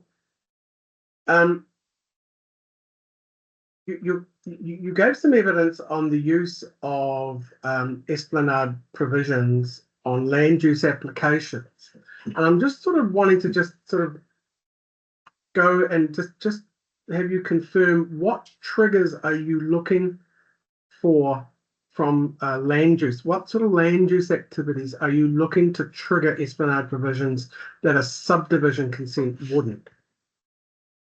Yeah. So, for example, there are various what they call retirement villages around Kerikeri, which were land use consent applications and didn't involve subdivision.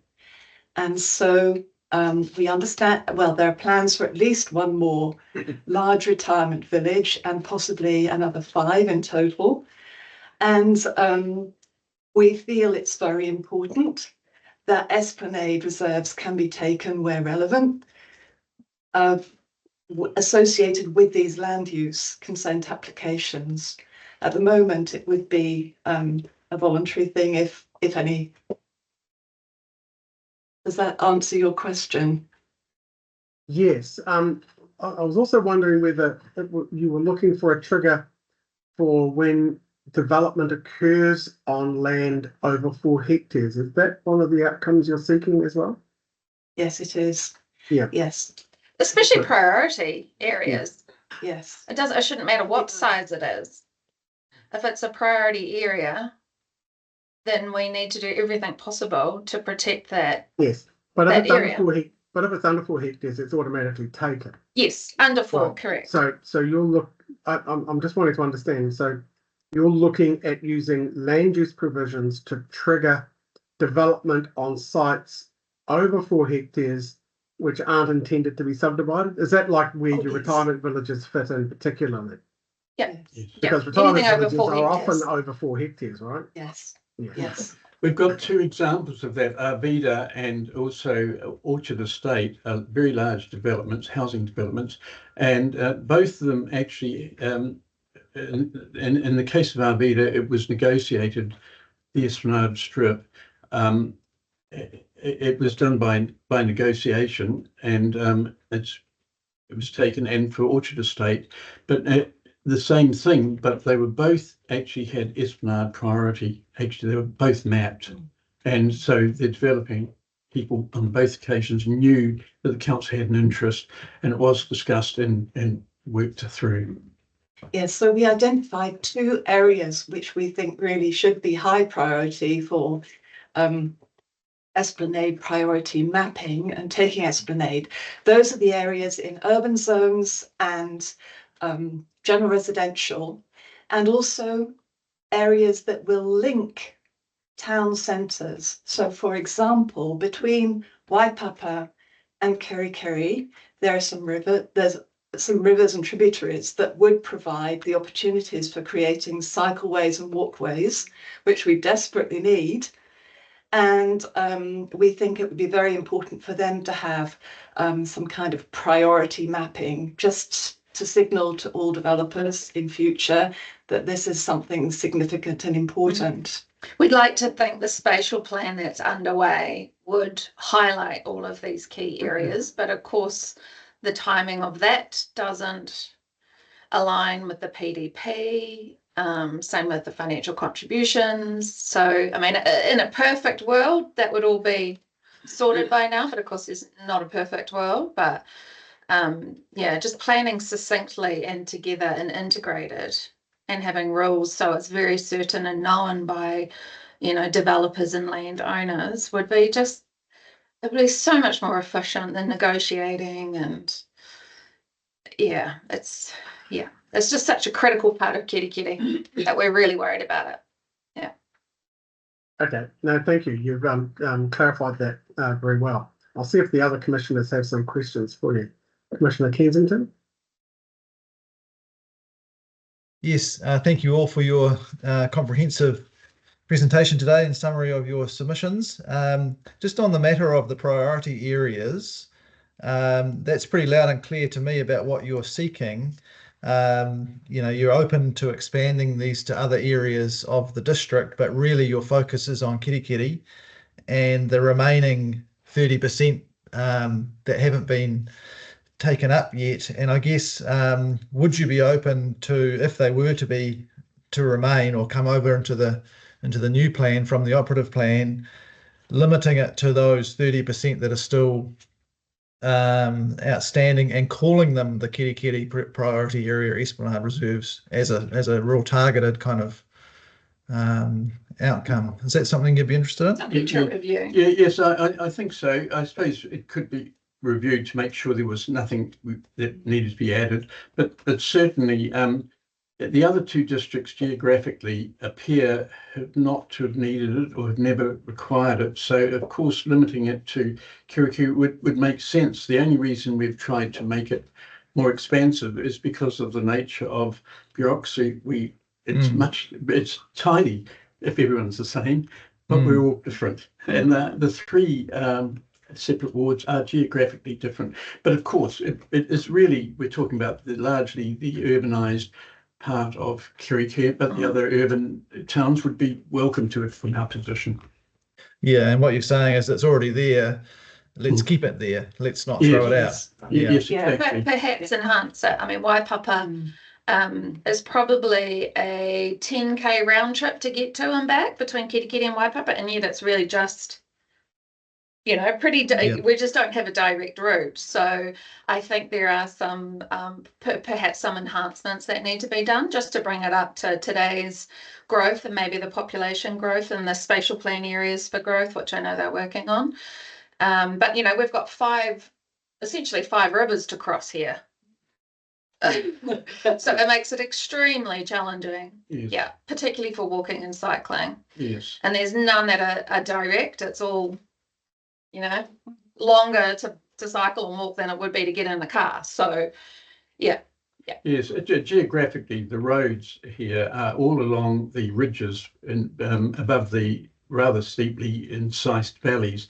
The valleys themselves have quite a lot of remnant bush still, and the bushwalks, Wairoa Stream's an example, we can link these remnant bushwalks by expanding the planting, which we've done to try and get an enhanced and continuous wildlife walkway, public walkway, but also a wildlife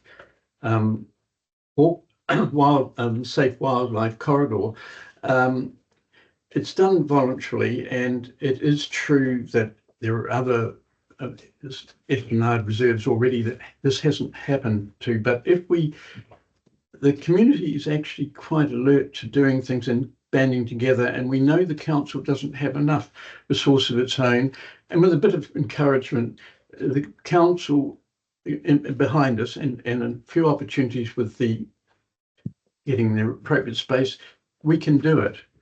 Doesn't cost the council much. So that's really the argument. These steeply incised valleys and with the remnant bush have opportunities for communication, and our roads will have to keep going across along the ridges. And occasionally we have to bridge them, and our whole communication system is quite flawed here. We can't do much because of our geography. Understood. Thank you very much for that fulsome answer. Very good.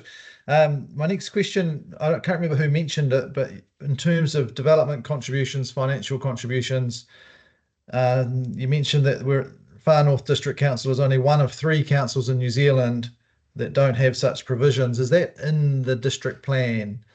So there's only 3 councils in New Zealand that don't have this in their district plan, this sort of type of provision. They don't have financial contributions or development contributions, whether that's, I think it generally is in plans, but that's not necessarily the case. I don't know. That's not my specialty area. But that report actually came from council. They said themselves. Oh, this is from the council themselves. One of 3, only 3 councils that do not have either or. Some have and some have both. Okay. What report was that you got? That from? It was a council staff report maybe 3 months ago. We can supply it. We can supply it. Okay, thank you. That'll be helpful. Yeah. And then my last question was just in terms of changes to policy P5 that you're promoting about voluntary contributions and third-party fundraising as options. This is under the voluntary creation of Esplanade reserves. How would you word that? Have you thought about how you might change that policy, or would it be an advice note, or how would you weave that in, those suggestions? Maybe think about that as our 4 groups and come back to you in a day or so on that point. Thank you very much. It'd be helpful to sort of understand how that might be worded, and maybe the council staff can assist potentially. Yes. I don't know. Yes. Anyway, those Look, are my I'll questions. just Thank quickly you. jump in there and say, if you could provide that before the council does their written response, they get 2 weeks. I think you're only talking about a couple of days, but if you could suggest some wording, then that gives council officers something to respond to and for us to consider and potentially ask some further questions on. So. Because you've helpfully done that with the objective number 2, PAO2. You've suggested some wording there, so something similar for PAP5 would be good. Thank you. Our full groups will look at that and get back to you. Thank you very much. Thank you. That's it. Thank you from me. Thank you. Robert, you're muted. There you go. Commissioner, I was going to say, do you have any questions, Commissioner Strickland? Thank you to the submitters. Very comprehensive submission. My first question, and you have kind of answered it, but what would gaps in existing Esplanade networks do to the trails should council overlook or be unsuccessful in obtaining esplanades? Well, I think it can halt potential tracks. There would still be an opportunity with an individual landowner, and we have a case on Wairoa Stream further up, of talking to the person and asking if they'd grant an easement, and in that case it would continue. So there are opportunities if you can talk to the people. We've had good luck with up till now on Wairoa Stream. We haven't taken this next one further up because we think we've got an unwilling landowner, and we think we wouldn't be winning there. There's another, I think it's up near Aranga. There's a section of a property that it's basically just stops what's a bit of public access just for that section. So you've got this gap there until such time as they subdivide or do something that would trigger, and the strip. So that could be years away in some cases. So, and it kind of makes the rest of it pretty pointless if you can't get through one small section of a strip. Yes, and just announced you a particular example, Wairoa Stream, which is 3.5 kilometres or something rather. There was only 80 metres on both sides of the stream left over from the 1928 Alderton subdivisions, just 80 metres, and it had been blocked. All the rest, previous councils had taken the Esplanade reserves, but there was 80 metres. That took 2 years, and we got a willing landowner on one side finally. The one on one side where we first started was unwilling, and that took a year of failure, and we switched sides and we got a winner on the other side, and that's how we got through.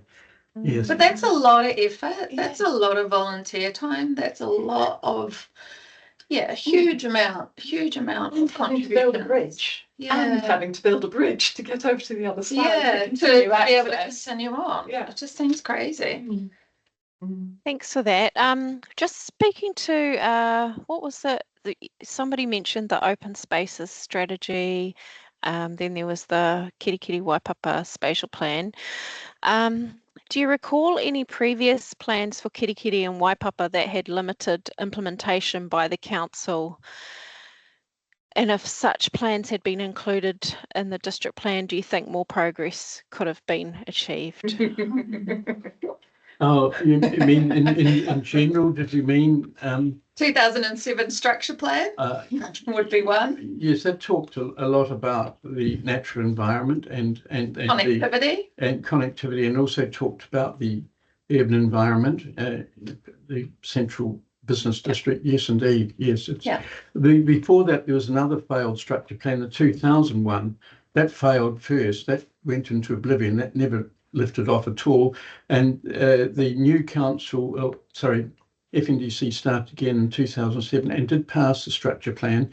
It was a structure plan. It wasn't detailed, but it did discuss both urban and natural development. And that got shelved soon after it got created. Yes, it hasn't been actually implemented, although it is starting now with the spatial plan. That's a review essentially of the 2007 structure plan. A review. The spatial plan represents a review of it. It's just started. Well, it started. Well, it 3 has years ago. started, it has started, yes, a couple of years ago. And may we add that community groups have been urging the council since 2007 to implement the structure plan, and since then to urgently draw up a revised, improved, new spatial plan. And the process has been very, very slow, but it's been, community groups have been asking for this for a very, very, very long time. Rod Brown will attest to this. Yep, so just coming back to your Esplanade priority areas, if they're not in the district plan, would you have faith that they would be, you know, activated? Well, not really, because it could be done by voluntary discussion or negotiation with a big developer, as indeed council did with Arvida. They did negotiate that because we don't have a development contribution, so it can work, but would I have 100% confidence? I don't know. And could council have confidence that what they received from Arvida via that private developer agreement, could they have confidence that that is essentially the financial contribution that would have been made had we have had development contributions or financial contributions? Are we selling ourselves short? Are we getting what we should if we had the appropriate rules and plans in place? Because you have to go through the negotiation. We've got a huge development that's gone through the Environment Court that has to go ahead, and yet I don't know what that's going to mean for council in terms of negotiating a private developer agreement, because they've been given the go ahead to do it. So we're in this place that we've put ourselves in a really hard place. It's not developers, all the developers we've spoken to is like, I cannot believe you don't have contributions. There is no, it's not easy. There's no known quantum of what it's going to cost us. It's all up for negotiating. They even want it. So I just think we need to get our, excuse the language, shit together. Oh, I read your mind. Thanks, Especially Anita. for a growing Eastern Ward. It's not just here, it's Monganui and everywhere else. So, yeah. Thank you for that. That's all my questions. Thank you, Chair. Okay, I remember to turn my microphone back on right at the end of the hearing. So, hey, thanks again for your considered submissions and presentations. We acknowledge that you're a voluntary organisation. You're obviously very, very passionate people wanting to achieve a number of environmental outcomes. We've seen you at several hearings already. So thank you again for your passionate presentations, your evidence, your advocacy. I'm sure we will see you again in a hearing coming our way soon. Thank you for having us So, and listening to us, and our apologies for the technology problem. Look, I think we managed that. It was just a minor speed bump and we managed it very well. Never happened before. Well, it's our first entirely online hearing, and I think it was, pretty much a 90% success. So very good. All right. So we'll see you again in another hearing soon, I'm sure. Okay. Ka kite. Thank you. Thank you, Thank Chair. you. Thank you. Thank you. So, council officers,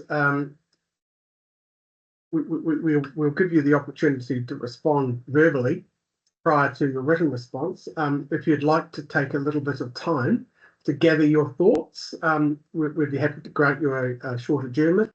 Or if you've got, this is just literally a half day hearing, so you won't have had any time to prepare anything yet. So, what would you prefer?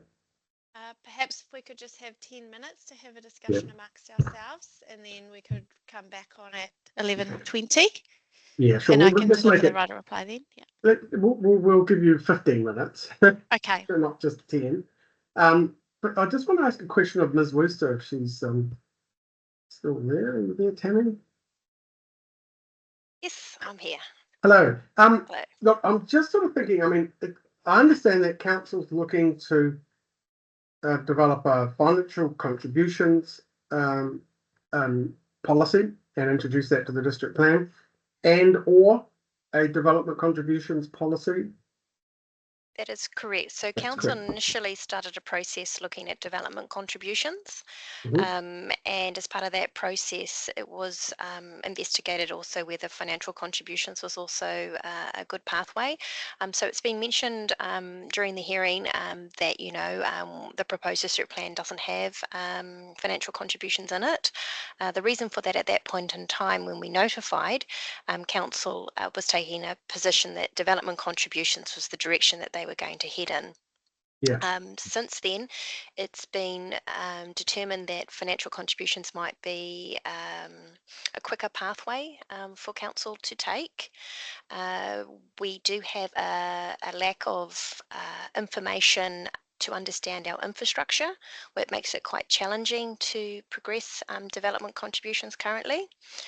We also are only in the process of doing our first spatial plan as well, which is looking at directing where growth should occur, for example, in Kirikiri Waipapa, urban growth, which would help inform development contributions, for example. So we're in a bit of a flux at the moment. We have got the two projects underway to work on it. We may end up in a situation where we land having both. So we would just, we're just working through that process at the moment, but no timeframes can be given, unfortunately. Yes, no, I was just I was just going to ask the question, and I can appreciate if council doesn't know the answer to this yet. Is council, particularly with regards to financial contributions policy, which I'm assuming would be a chapter, that would come as a variation, or would you wait until the plan was operative? We currently have a resolution from our council that gives us the ability to either look at it either as a variation to the proposed district plan, or do it as a plan change once the plan becomes partly operative. We recently have advised elected members we think that the most appropriate method is to do it post council decisions on the proposed district plan. The reason for that is we still need to do quite a bit of work in terms of our infrastructure. We also need to do a bit more work to understand whether we should be doing targeted financial contributions, for example, targeting just urban growth areas, or if it should be a district-wide approach. So there's still a little bit more work that we need to do. There has also been some concerns raised in terms of through our Tikawaka committee as to whether we're jumping to a solution, and we need to go back and have a look at what impact that would have on Māori land, for example, and whether that's the best outcomes. So we're still working on creating a draft financial contributions chapter, but we have not landed on whether we would do it through a variation. We are mindful that the window to do it via a variation is closing. My understanding is with our current hearing schedule that we have, February would be the latest that we could notify a variation and not impact on hearings. So we have quite a small window to progress something as a variation as it stands right now. Yes. Do we have hearings for December this year? Yes, there's the Yes, we got rural December zone. next year, sorry. Oh, December next year, not at this stage, no. Yeah, okay. Now, look, I understand that. Look, and I suspect you've got several balls up in the air that you're juggling at the same time. We're just wanting an indication, particularly as to whether it would form part of our deliberations or a future deliberation. And I think you've said that the council's preference is for it to be part of a future deliberation. Oh, I have to push back on that. Council want it for this plan, but we don't know if we can make it. Yeah, okay. Yeah. So when I was talking before, that was just in terms of the advice that staff had made to elected members, but in terms of whether there's an appetite to obviously change how the proposed district plan is currently progressing, that falls within our governance arm. Yeah, right. No, thank you. I just wanted an indication as to where it would fit in the timeline, and that's as far as I want to push that. So, Ms. Cannon, we're going to turn your 15-minute adjournment into 11:30 now. And thank you very much for that answer. So we'll just adjourn until 11:30. Great. Thank you.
Okay, welcome back, everyone.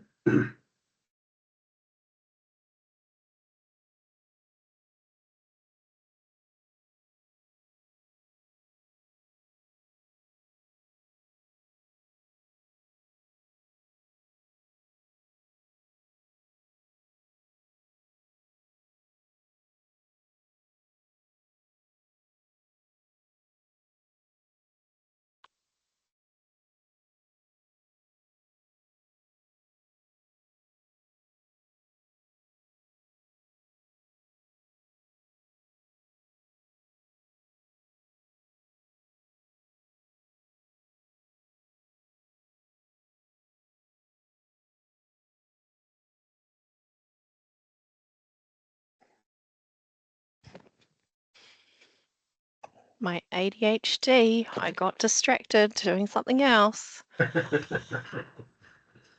least you remember to turn your microphone.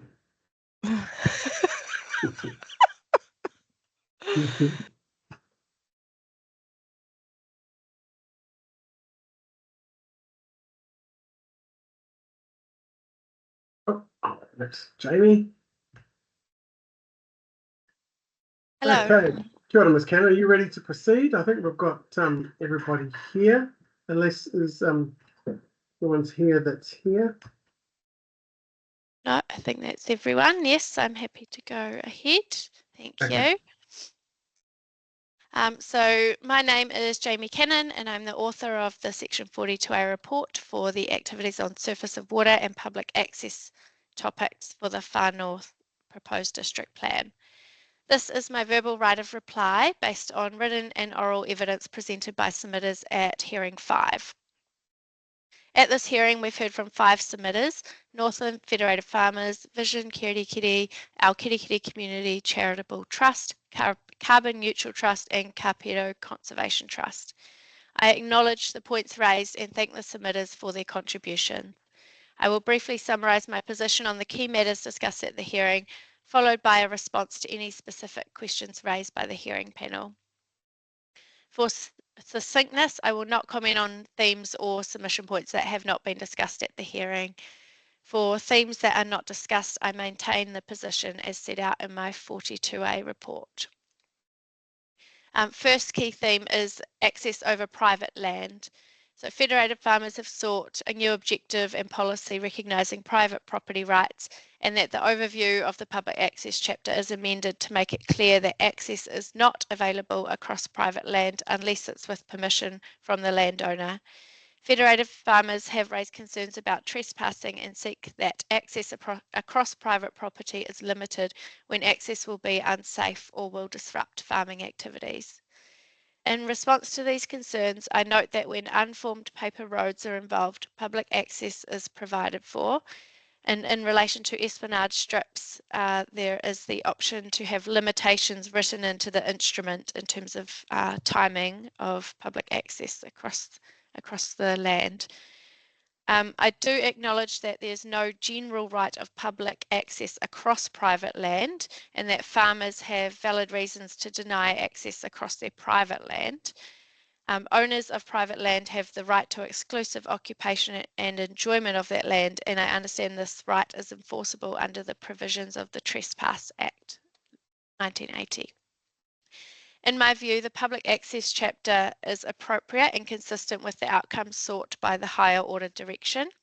It is not necessary for the district plan to include an objective and policy recognising private property rights for reasons stated in my 42A report. In addition, it's not necessary to insert an advice note explaining that landowner permission is required to access private land, as this is primarily outside the scope of the district plan. There are more effective means to advise the community of these requirements. For example, if a particular landowner has concerns, they can erect a no trespassing sign on their gate.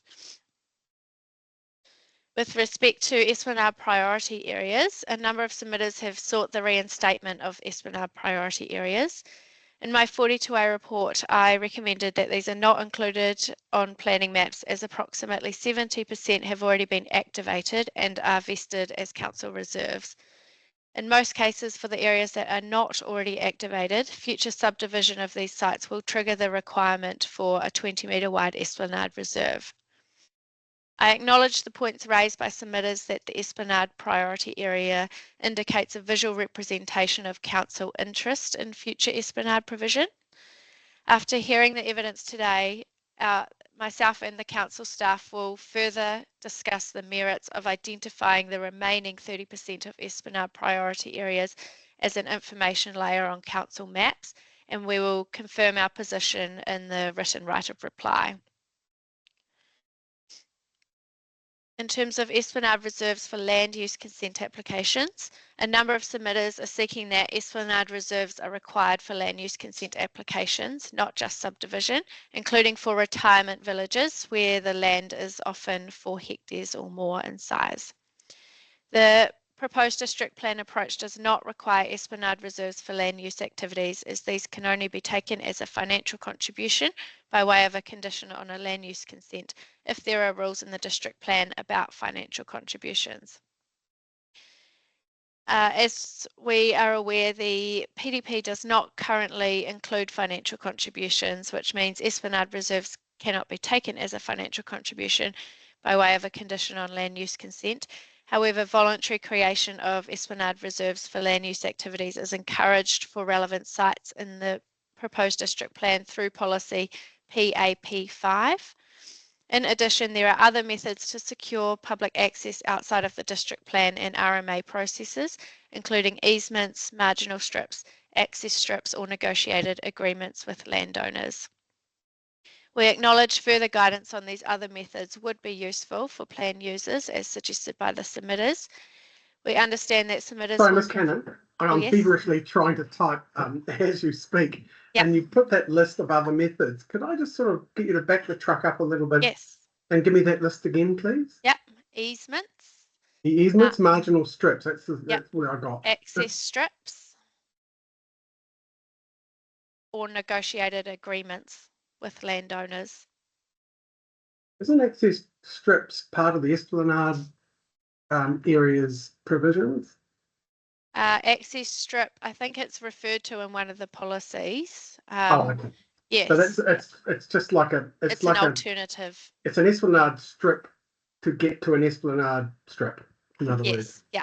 That's my understanding. Yeah. Yeah. Great. Okay. Thank you. I'll let you continue. Thank you. We understand that the submitters will provide some suggested wording to be incorporated into the public access chapter, which we will consider and address in our written right of reply. In relation to protecting biodiversity and ecology, I acknowledge that esplanade reserves can serve an important role in protecting areas with significant ecological values outside of urban areas. The purpose of the reserves go beyond public access in some circumstances and can assist with protecting ecological values. Submitters have suggested alternative wording for objective PA02 to strengthen the wording to increase protection of ecological values.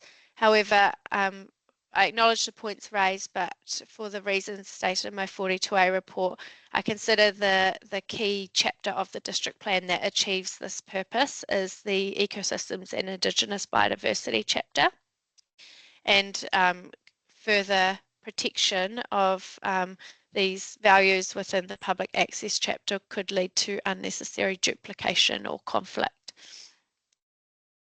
So I maintain my position for the reasons stated in the 42A report on that matter. Turning to questions raised by the hearing panel throughout the hearing, the panel have requested that my written right of reply responds to the following questions. Commissioner Kensington has sought that I clarify whether a default 20-metre wide esplanade strip is appropriate in discussions with Ms. Trinder, the reporting officer for the subdivision topic. I'll also provide an overview of the submissions on Subdivision Standard 8 that have been received, which will be addressed as part of the subdivision topic. And I'll provide a copy of the legal advice from Simpson Grierson confirming that it is not legally possible to transfer ownership of esplanade strips to Hapu, which is referred to in paragraph 101 of my public access 42A report. It would be appreciated if the hearing panel could confirm if I've captured all the matters they would like to be addressed in the written right of reply, or if there are any other outstanding matters you would like me to address. Thank you. Well, thank you. Yes, I think you've covered all the questions that I was looking to be addressed, but we'll see how the other panel members go.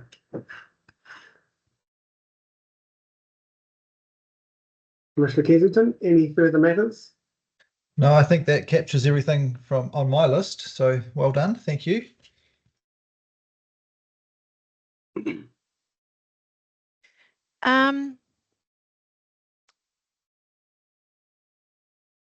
I think I just still don't understand, and I didn't highlight this before, but the drawbacks of retaining the Esplanade priority mapping.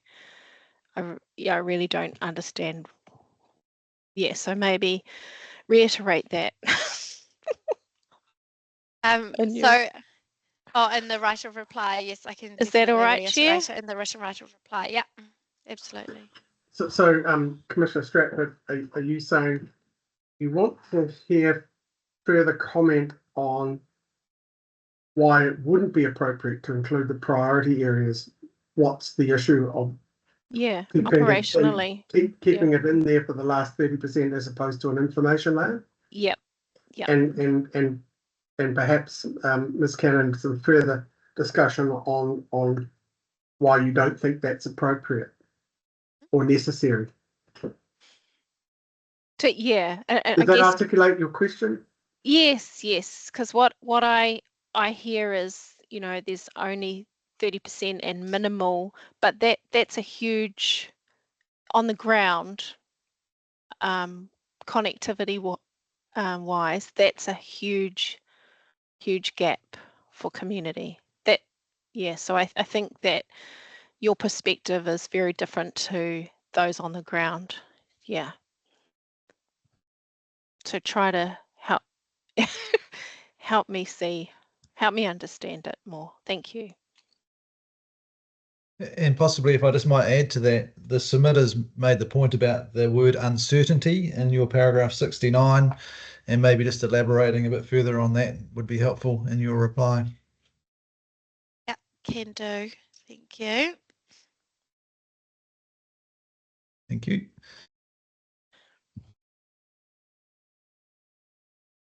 Right, so that concludes all of your comments. Ms. Cannon, any other members of your team wish to say anything in reply? Silence is fine.